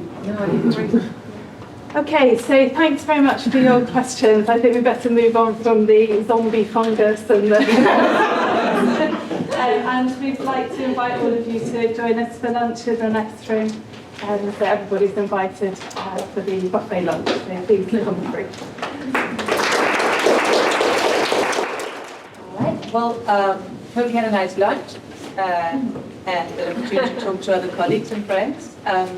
We are kicking off with the next panel, which is Gender and Ill Health in Literature and Film. And we will start with Catherine Ramsey Portolano, her full name. Catherine is an associate professor and director of the Italian Studies and Modern Languages program at the American University in Rome. Her fields of research are gender studies, 19th and 20th century Italian literature and Italian cinema, with special focus on women writers and the portrayal of women in literature and film. In addition to numerous peer-reviewed articles and essays in the above fields, her books include Female Cultural Production in Modern Italy, Literature, Art and Intellectual History by Albert Macmillan, 2023, co-edited with Sharon Hegger, 19th century Italian women writers and the woman question, the case of Neira, which is published by Routledge 2020, Performing Bodies, Female Illness in Italian Literature and Cinema, 1860-1920, published by Thurley Dickinson, University Press, 2017, The Future of Italian Teaching, Media, New Technologies and Multidisciplinary Perspectives, published by Cambridge Scholars, 2015, with Catherine Mitchell, and also the Italian special issue, Rethinking the Era. So yeah, I will leave you with Catherine. Thank you. Thank you. So today, I'll be talking about neurosis in Italian cinema of the years of Italy's economic boom. But before I get to that period, just a nod to 19th century attitudes toward mental illness. And quoting Barbara Spackman, and from The Rhetoric of Sickness, when she says, "Sick bodies produced sick minds." So in this period, especially the late 19th century, physical factors were regarded as causative in mental malfunctions and aberrations. So we can see pre-Freudian science tried to separate the normal from the abnormal. And two important examples of this, one from the Italian context, Italian criminologist Cesare Lombroso's Genio and Follia, Genius and Madness from 1864, and successive volumes that he wrote, as well as Hungarian physician and author Max Nodal, Dead Generation from 1892. Works in which social degeneration is considered to derive from mental illness, because those who were deviant socially were sick and needed to be cured. So, producing the conception of, resulting in the conception of abnormal as other, is commonly find in literature and scientific thought of that period, where the mentally unstable were a threat to the pureness of bourgeois society and its values, a threat to be removed, alienated, and isolated. And we can see examples of this in literature, two prime examples, for example, from Jane Eyre, the character of Bertha Mason, or in the Italian context, the writer Tarchetti's novel Fosca and its main character Fosca. So we could consider these examples sort of auto-defense mechanism by society and its members to create a division between the normal, healthy, and abnormal and unhealthy, as Michel Davy notes in his 1966 text, La psicoanalisi nella cultura italiana. You can see then with Freud, the sphere of the abnormal and other does begin to break down. He recognizes, for example, male hysteria and begins to participate in the curing of patients. And so, but coming forward to the period that I'm going to be discussing today, that of Italy's economic boom, which begins in the post-World War II period, and especially starting in the late 1950s, and then reaching its peak in 1960 and throughout the 1960s, a period when Italy was, as the term economic boom indicates, a massive industrial development, economic development, which brought about social and demographic, dramatic social and demographic changes to the country, especially in certain areas, especially the north, where we'll see that the representation of neurosis in this period is no longer an indicator of deviance, but rather the healthy reaction to a society that was now deviant or abnormal. Again, Michel Davy notes, neurosis is the healthy reaction to living in an industrial capitalistic society of overabundance. So the neurotic behavior portrayed in films and literature is used to question the normality of this drastically changing society, to render the abnormal and the pathological normal, no longer the other. So the function of narrating the neurotic that we'll see in the films that I'm going to be examining today, that is used to transform narratives of normality. Neurosis is therefore no longer a wound that necessitates closure and illness that needs curing, but becomes a quintessential feature of daily life.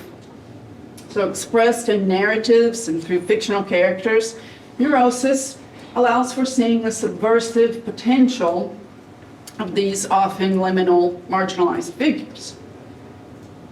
So we'll see in the various examples that narrating the neurotic functions to expose, question, and possibly suggesting a transformation of those narratives of normality, offering glimpses into everyday modes of coping, and also testing the ethics of a given society, in this case Italy's post-boom society.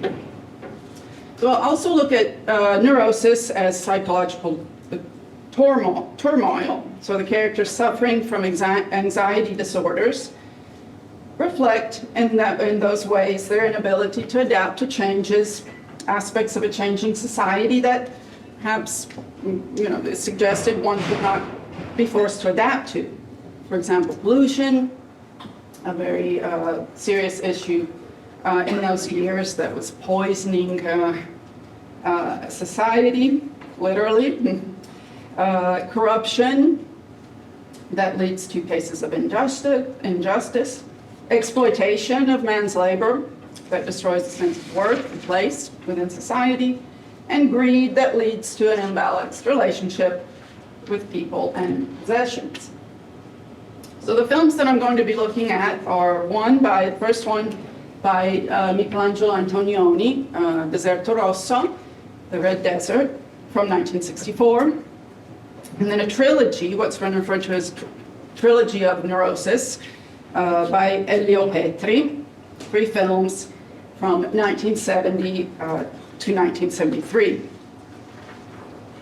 So starting with Deserto Rosso, the main character, female protagonist, Giuliana, portrayed by Monica Vitti, is clinically neurotic.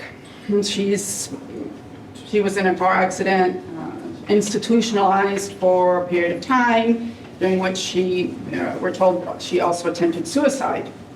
And upon her release, she demonstrates neurotic behavior through, for example, hypochondria, imaginary pains, famous line is "my hair hurts," anxiety, she's afraid of everything, she has bad dreams, she's uncertain of herself, always asking the opinion of others, and she's also often very tired.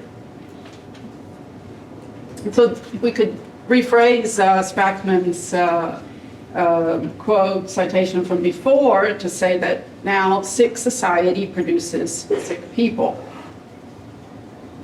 In a dialogue from the movie, between Giuliana and her lover, Corrado, she says, "I'm not healed, I will never be better."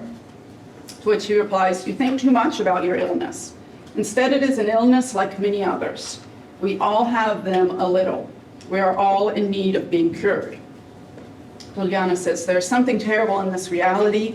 I don't know what it is. No one will tell me." But Antonioni clearly suggests that it is industrial society that creates neurosis. And visually, we see this portrayed in the film through the industrial and barren settings of the film, which emphasize the negative impact of industrial society. So we see backgrounds frequently of factories, deep sea oil rig platforms, oil tankers, power lines. We see a nature that is contaminated by pollution, by the factory produced by this industrialization. The colors, the film's colors are very gray, and the only color that we do see usually is representing toxicity. For example, the smoke, yellow smoke from the smokestacks. So we can say that visually, the effects of this industrial society portray the isolation of the members within this society. People seem insignificant also against these large factory and industrial settings. Orally, we have constant noise in the background of the factories, which often prevents communication. And all of this reflects Giuliana's isolation and alienation. And Adam Sidney notes, "The threat of pollution and disease Giuliana encounters fills her with fear and occasionally sexual paralysis." However, she does dream of getting away from this setting, of going far away to a place where she could be happy. She mentions, for example, South America. She dreams of going there. But she does, in the end of the film, she says she's not free to leave. but she's able to create a mental space. In a story that she narrates to her son of an island, a deserted island, where a young girl lives alone and free. And so this island becomes an idealized space that is instead full of color and free from pollution and disease. And it functions as a kind of fantasy of pre-adolescence that preludes awakening of sexuality.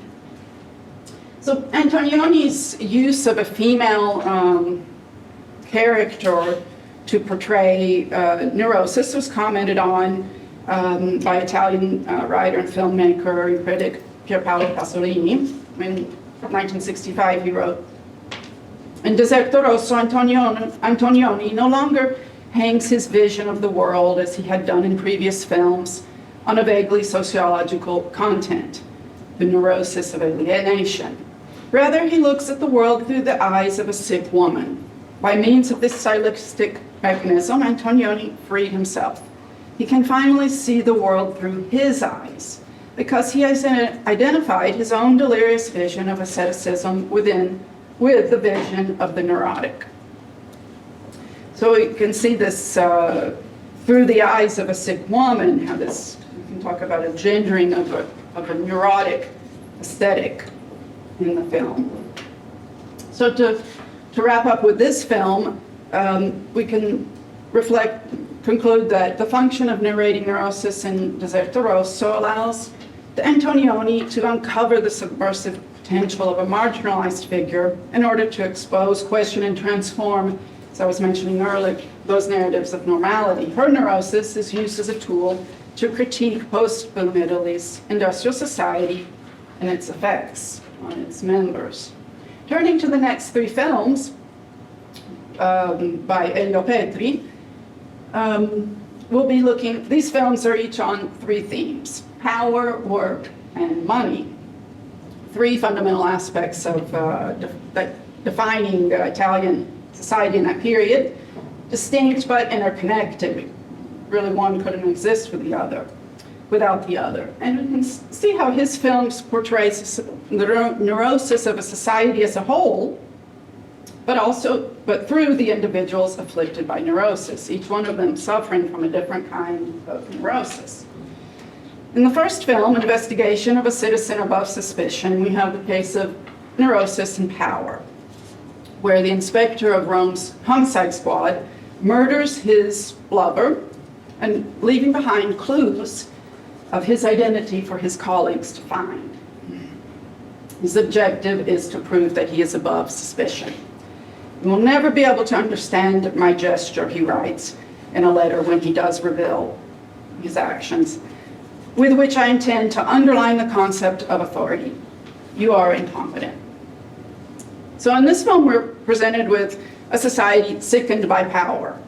This film aims to denounce the pathologies afflicting Italy's system of power, especially within the police force, Italian police force, and there, we won't go into it, but at that time, several episodes from real life that are connected to this topic.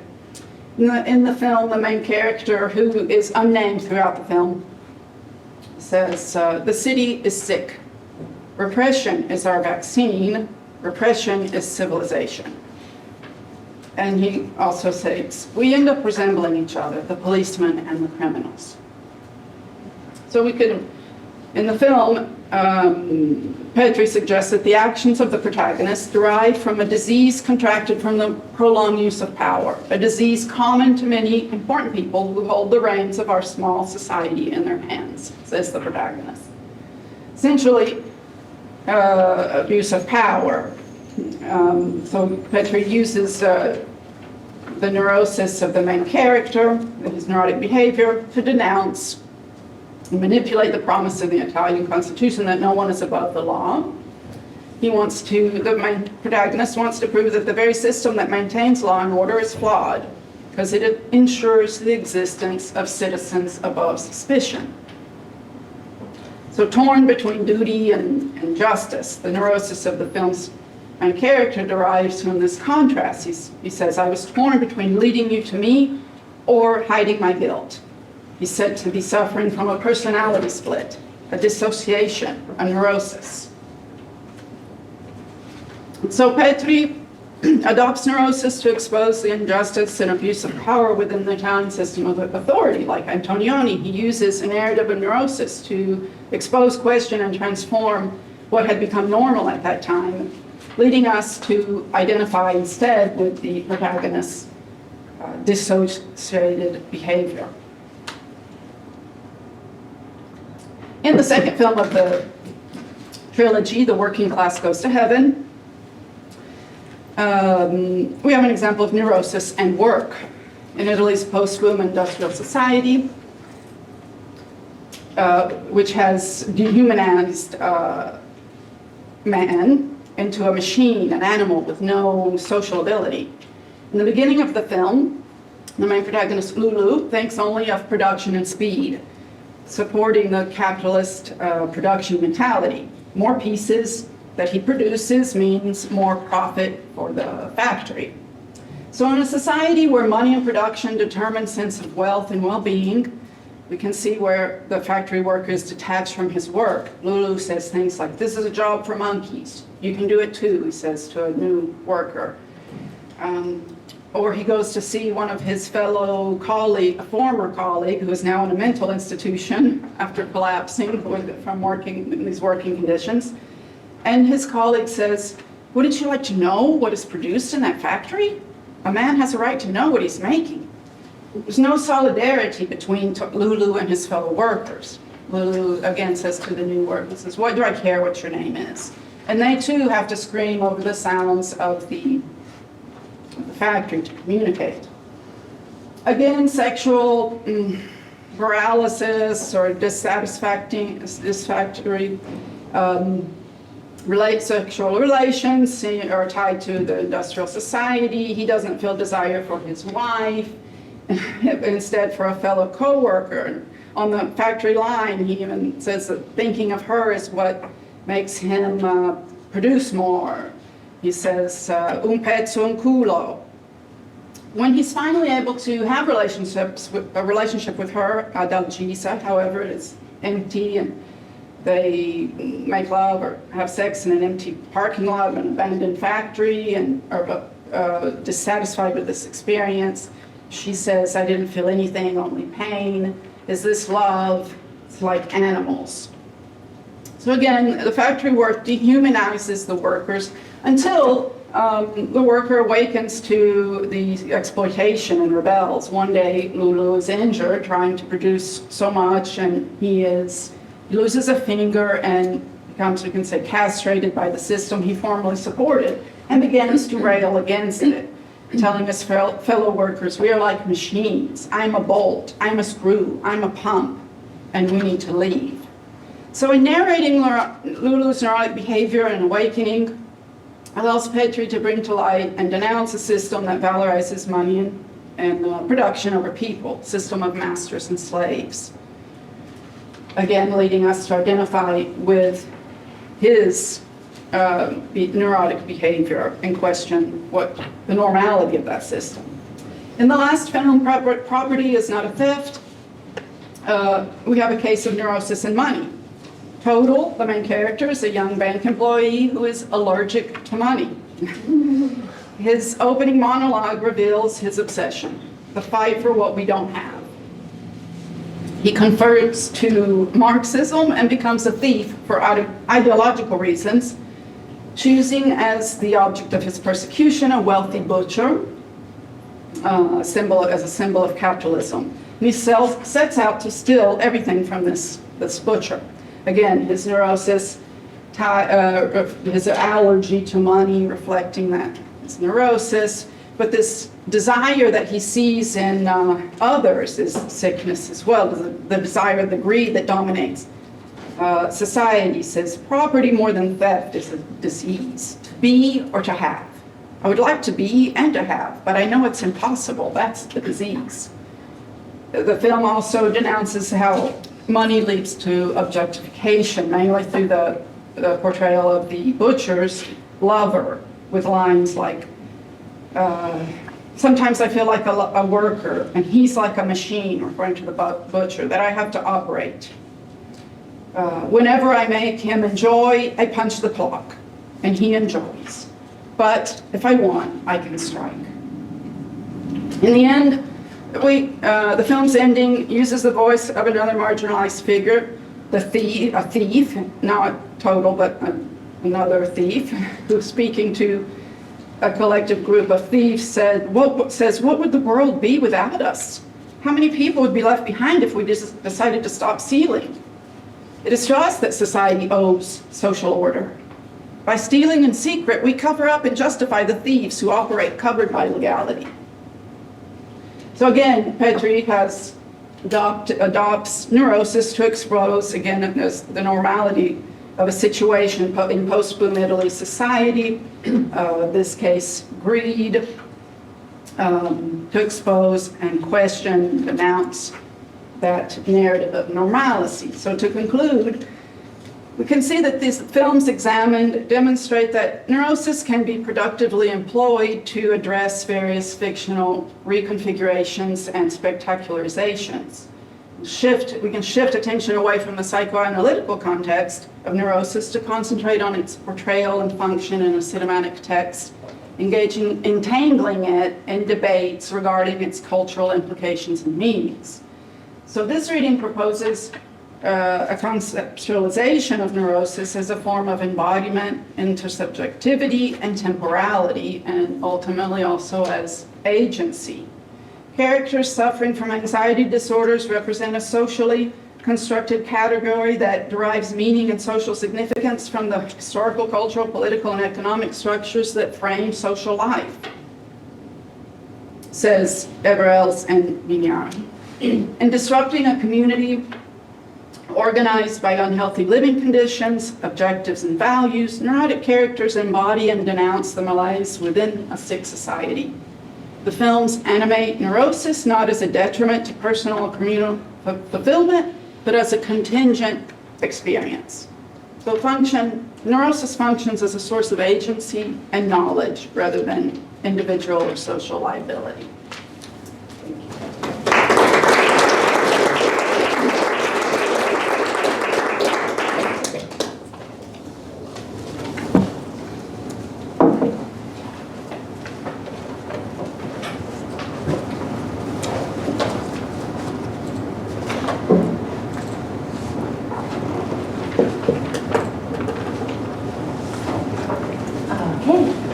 Thank you so much, Catherine. And now we go to another Catherine, our wonderful host.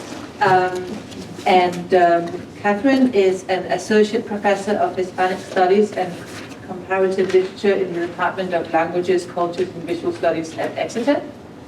She has published widely on interdisciplinary approaches to Spanish modernism and is the author of 2 books, Bodies of Disorder, Gender and Degeneration in Baroja and Blasco-Ibáñez, published by Cambridge Legenda 2017, and Rereading Bio Baroja and English Literature, published by Byrne Peter Lang 2004.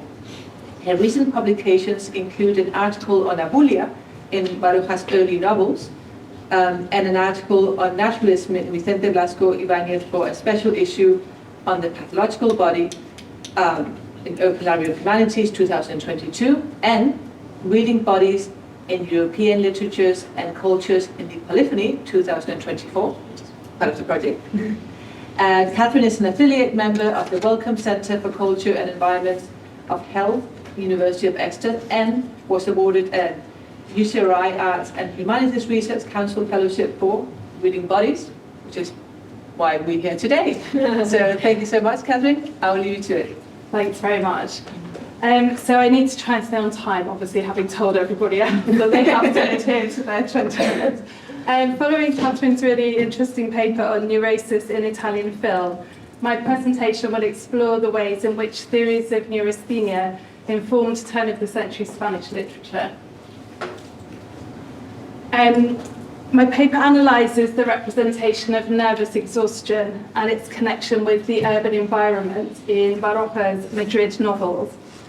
The author's clinical training, he trained as a doctor, And this training profoundly informed his literary engagements with illness, including the semi-autobiographical portrait of Andrés Hurtado, a fictional doctor in El Árbol de la Ciencia, or the Tree of Science, the Tree of Knowledge, that's featured on the PowerPoint here from 1911.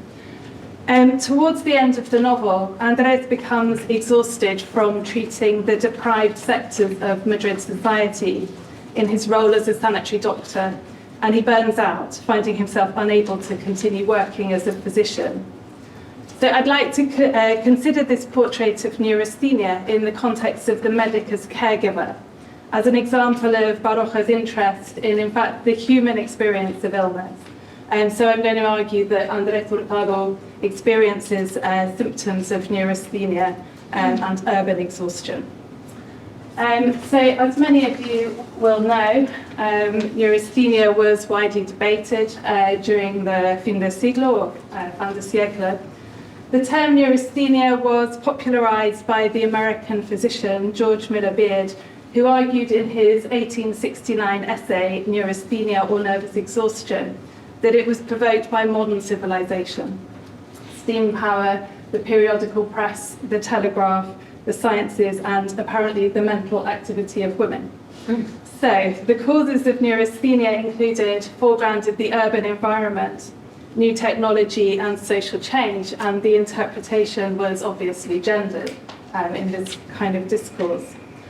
So it was sometimes referred to as Americanitis, and the term referred broadly to nervous exhaustion, was associated with a wide range of symptoms, including irritability, headaches, fatigue, and insomnia, among many others, even hay fever and thin hair. We've got another reference to hair here. So very wide-ranging symptoms, a catch-all term it's been described as, that was believed to be caused by the mental and physical strains of modernity. The diagnostic category of neurasthenia was widely debated then in medical discourses in Western Europe as in the US.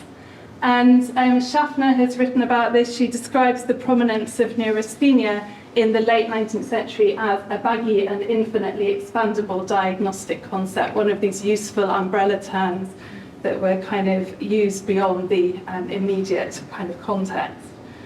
One of the most famous literary examples of neurasthenia is, of course, Charlotte Perkins Gilman's The Yellow Wallpaper, which refers to what we would now term as postnatal depression. So I wanted to include a couple of slides of the iconography of decadence and neurasthenia in the mid to late 19th century. These include well-known visual representations of neurasthenic subjects, foregrounding a prominent genre of reclining, under-occupied upper-class women, from Whistler's Symphony in White, number 3, to the decadent young woman of Ramon Casas, Joven Decadente, young woman after the dance. So the iconography of languid fatigue, rather than obvious symptoms of physical illness. So it's well known that neurasthenia was theorized according to gendered and class-based discourse in Spain as elsewhere. The term acquired particular resonance in Spain in the light of regenerationist debates about the nation's future, so drawing on from what Natalia was talking about this morning, reflecting debates about national identity in the wake of the Spanish-American War and the loss of the remnants, the loss in inverted commas, of the remnants of Spain's New World Empire in 1898, so reflecting some of the themes that we were talking about this morning.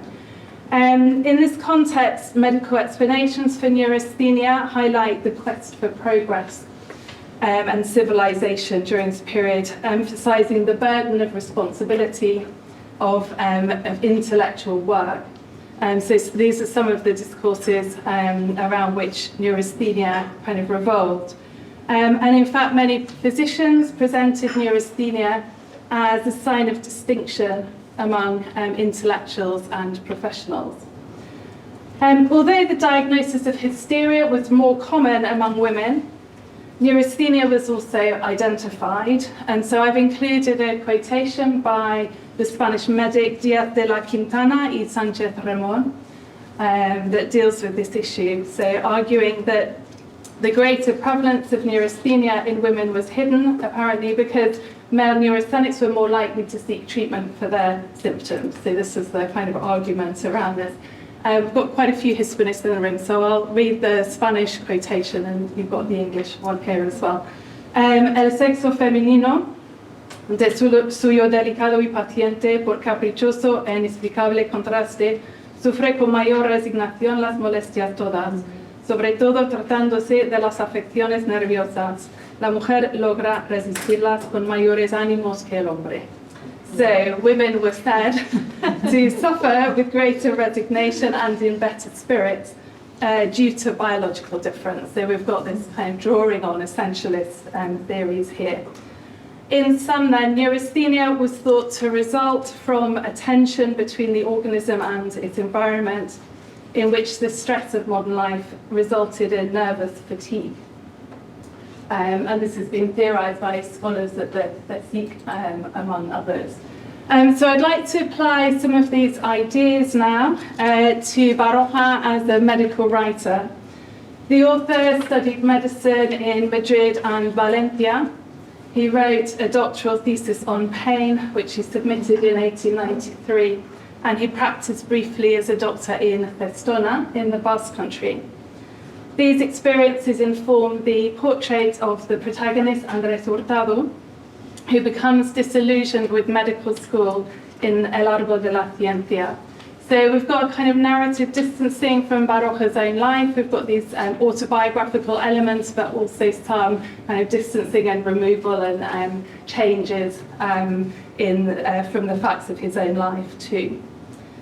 Baroja's early novels of the first decade of the 20th century were informed by medical theories of the day, and among which were neurasthenia. And in particular, one of the most obvious examples of this is the exposition of poverty and social hygiene in La lucha por la vida, The Struggle for Life, his Madrid trilogy from 1903 to 1904. Which is drawn out through a clinician's perspective and particularly highlights the idea of abulia, the loss of willpower or apathy. So neurosis and neurasthenia are prevalent in Baroja's writing. Despite the emphasis on neurosis and determinist debates in Baroja's early novels, there's not a huge amount of scholarship on neurasthenia in particular in Baroja's work. So there is scholarship on medical discourses, but not that much on neurasthenia. His early fiction often depicts nervous conditions in both male and female subjects, including the male hysteric in Camino de Perfección, or Road to Perfection, from 1902. The author's definition of neurasthenia rested on loosely defined symptoms such as la tristeza, el temor, el cansancio, la falta de ánimo, so sadness, fear, tiredness, low spirits, as outlined by Cabezas Garcia. So these are kind of imprecise emotional states that he identified among his fictional characters, both male and female. And he wrote a poem in later life called Canción del Neurasténico, Song of the Neurasthenic, in the prologue to which he described these verses as products of age and his own neurasthenia. So he was obviously really interested in these discourses. And he applied theories of neurasthenia. He described some of his characters in his early novels as neurasthenic. So Dr. Aracil in La Dama Errante, The Wandering Lady.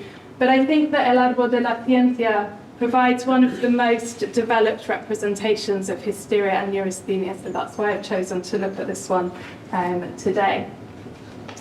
So looking in a bit more detail at this novel in particular, because it provides a really interesting exposition, I think, of the gendered and class-based aspects of these kind of depictions.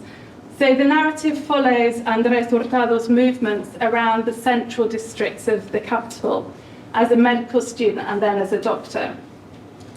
And his sensitivity to the plight of the poorer sectors of society contributes to the novel's strong social critique.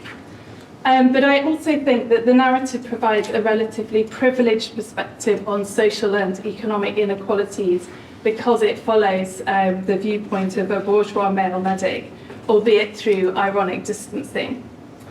So in this slide, we have the nervous ailments of the protagonists, Andrés and Lulu, his future wife, which are foregrounded as bourgeois conditions, I think, by contrast with the suffering of the working classes, who are depicted as mired in poverty and disease. So we have some kind of distinctions between the class-based representations. Lulu escapes relative poverty by establishing a modest dressmaking shop. So following Andrés's vision, the narrative focuses predominantly on his perspective. He becomes shocked by the cruel treatment of the prostitutes being treated for venereal disease at the Hospital San Juan de Dios. This is located, or was located east of the city centre. And the narrative then confirms Andrés's pessimistic vision of the world, which is informed by his reading of philosophy. So we'll just have a look at this quotation. Las enfermas eran de lo más caído y miserable. Ver tanta desdichada sin hogar, abandonada en una sala negra, en un estércolo humano, comprobar y evidenciar la podredumbre que envenena la vida sexual le hizo a Andrés una angustiosa impresión. So we've got quite a powerful image here of the human refuse heap, which is really what shocks Andrés in this part of the novel. So Madrid becomes the focus of the locus of ill health in the novel's depiction of poverty and deprivation, juxtaposed by the depiction of nervous fatigue in the protagonist. Barroco was very interested in deterministic debates. I think he didn't fully adhere to determinist and degenerationist readings. I'd also argue that the focus on the emotional experience of the fictional medic emphasizes the author's interest in psychological knowledge. So this kind of contests to some extent some of the conventional views of his writing. In fact, the novel seems to emphasize the significance of corporeal experience in Alcolea del Campo in particular, so when he becomes a medic in rural Spain. And this is when the protagonist's nervous reaction to his environment really gains momentum in the fifth part of the novel, which follows his time as a rural doctor in Alcolea. He retreats from Madrid to the countryside, but finds little respite here from nervous instability, which is exacerbated by his perception of being isolated in this location. So this again sort of echoes some of the discourses of neurasthenia, which focus particularly on an urban environment, but also brought in kind of the idea of rural isolation. He becomes irritated by the hot climate, the local character, and the rich diet. And so with the meat diet and the heat, we're told Andrés was constantly on edge. So he adheres to hygienic treatments. He attempts to remedy his irritability by following a vegetarian diet of beans and lentils, which astounds the local boarding house. And his regime includes plenty of water and exercise. So he follows these kind of hygienic treatments. He continues to experience nervous disturbance and diagnoses himself as a neuroarthritic or neuroarthritical. And he suffers then from various symptoms of neurasthenia, including this rheumatic gout that he describes here. So I'd like to propose at this point that we could read the novel, or this part of the novel, in relation to the medic as caregiver, because it focuses so much on Andrés's own sort of experiences of treating his patients. So as we've seen, the text echoes many of the gendered and class-based theories of neurasthenia of the period, But what is perhaps more unexpected about the narrative is the emphasis on Hurtado's interest in the emotional responses and emotional experiences of his patients, their feelings and reactions, rather than, and less perhaps about the causes of their illness. And this reflects Baroja's own essay, Sufrir y Pensar, to suffer and think, from 1899, that as a medical student, he was really interested in the patient's experience of their illness, of suffering, perhaps more so than in clinical explanations. So it does seem to reflect some of his own experiences of the author. Baroja's psychological focus is demonstrated too by his early fiction, including short stories such as De la Fiebre, or Fever, an account of the experience of fever, hallucinations, and the unconscious mind. So returning to Madrid, Andrés takes up a post as a sanitary doctor. He feels increasingly unsociable and withdrawn. And the passage provides a good experience of, a good example of his emotional response to the needs of his patients, reinforcing the viewpoint of the medical professional as caregiver. So here the medic absorbs the grief and suffering of others, leading to his own exhaustion when visiting the urban slums. So we're told in summer especially he was tired out.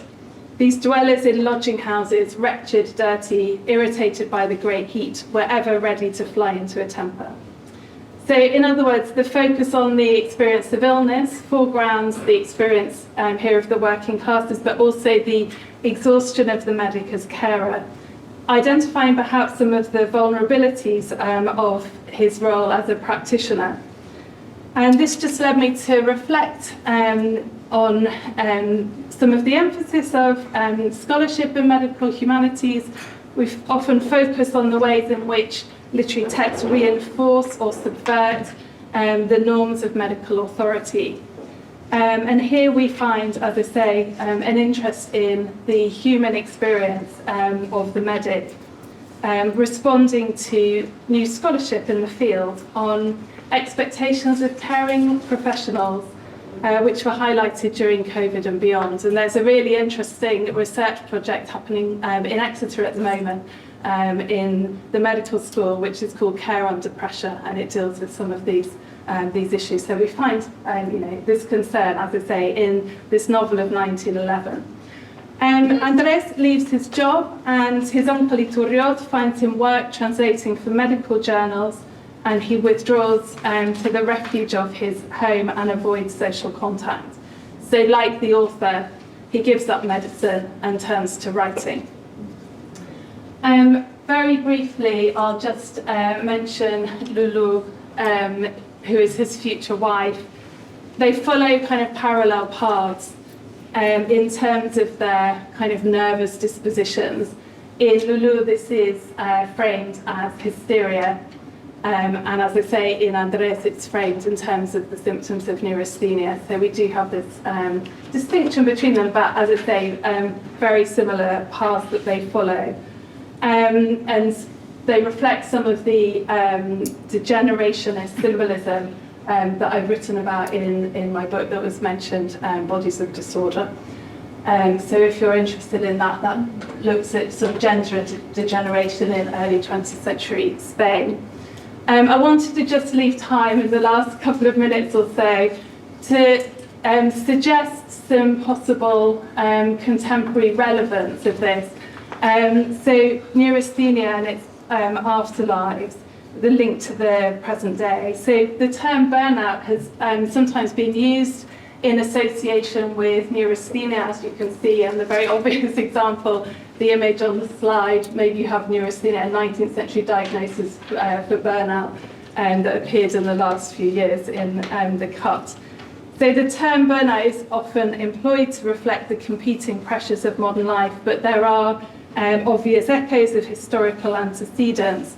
This is reinforced by the psychoanalyst Josh Cohen, who claimed that the fin de siècle neurasthenic, in whom exhaustion and enervation converge, uncannily anticipates the burnout of today. They have in common an overloaded and overstimulated nervous system. And this kind of connection is also made by Schaffner's analysis of the role of technology in modern theories of stress and worker fatigue as a type of collective diagnosis for socio-economic pressures. So some possible links there. And I just wanted to finish with a note on literary legacies. Baroja has had a huge influence on literature coming after him, including post-war fiction, and I could give lots of examples of Madrid novels that possibly reveal the literary legacy of Baroja. But I just wanted to mention one contemporary example as a slightly more kind of experimental link back to these theories of urban exhaustion in the early 20th century. So an interesting contemporary example for considering the afterlives of neurasthenia is found in a female author, Elvira Navarro's La Trabajadora, which is translated as The Working Woman. And a review in the press picked up on some of these echoes of the peripatetic journeys of Baroja's characters in fiction in the review that's on the PowerPoint. So the novel echoes for this reviewer the panoramic perspective of Baroja's early 20th century Madrid novels, as highlighted here. As in Baroja's itinerant novels, the protagonist discovers a new metropolis, a city of squatters. So reminiscent particularly of La Lucha por la Vida trilogy, as well as El Árbol de la Ciencia. So more specifically, the novel's representation of the character's exhaustion focuses here on workplace stress, and she experiences un desbarajuste absoluto de mi sistema nervioso, an absolute chaos of my nervous system. So some of that language around kind of nervous exhaustion seemed to be sort of echoed there.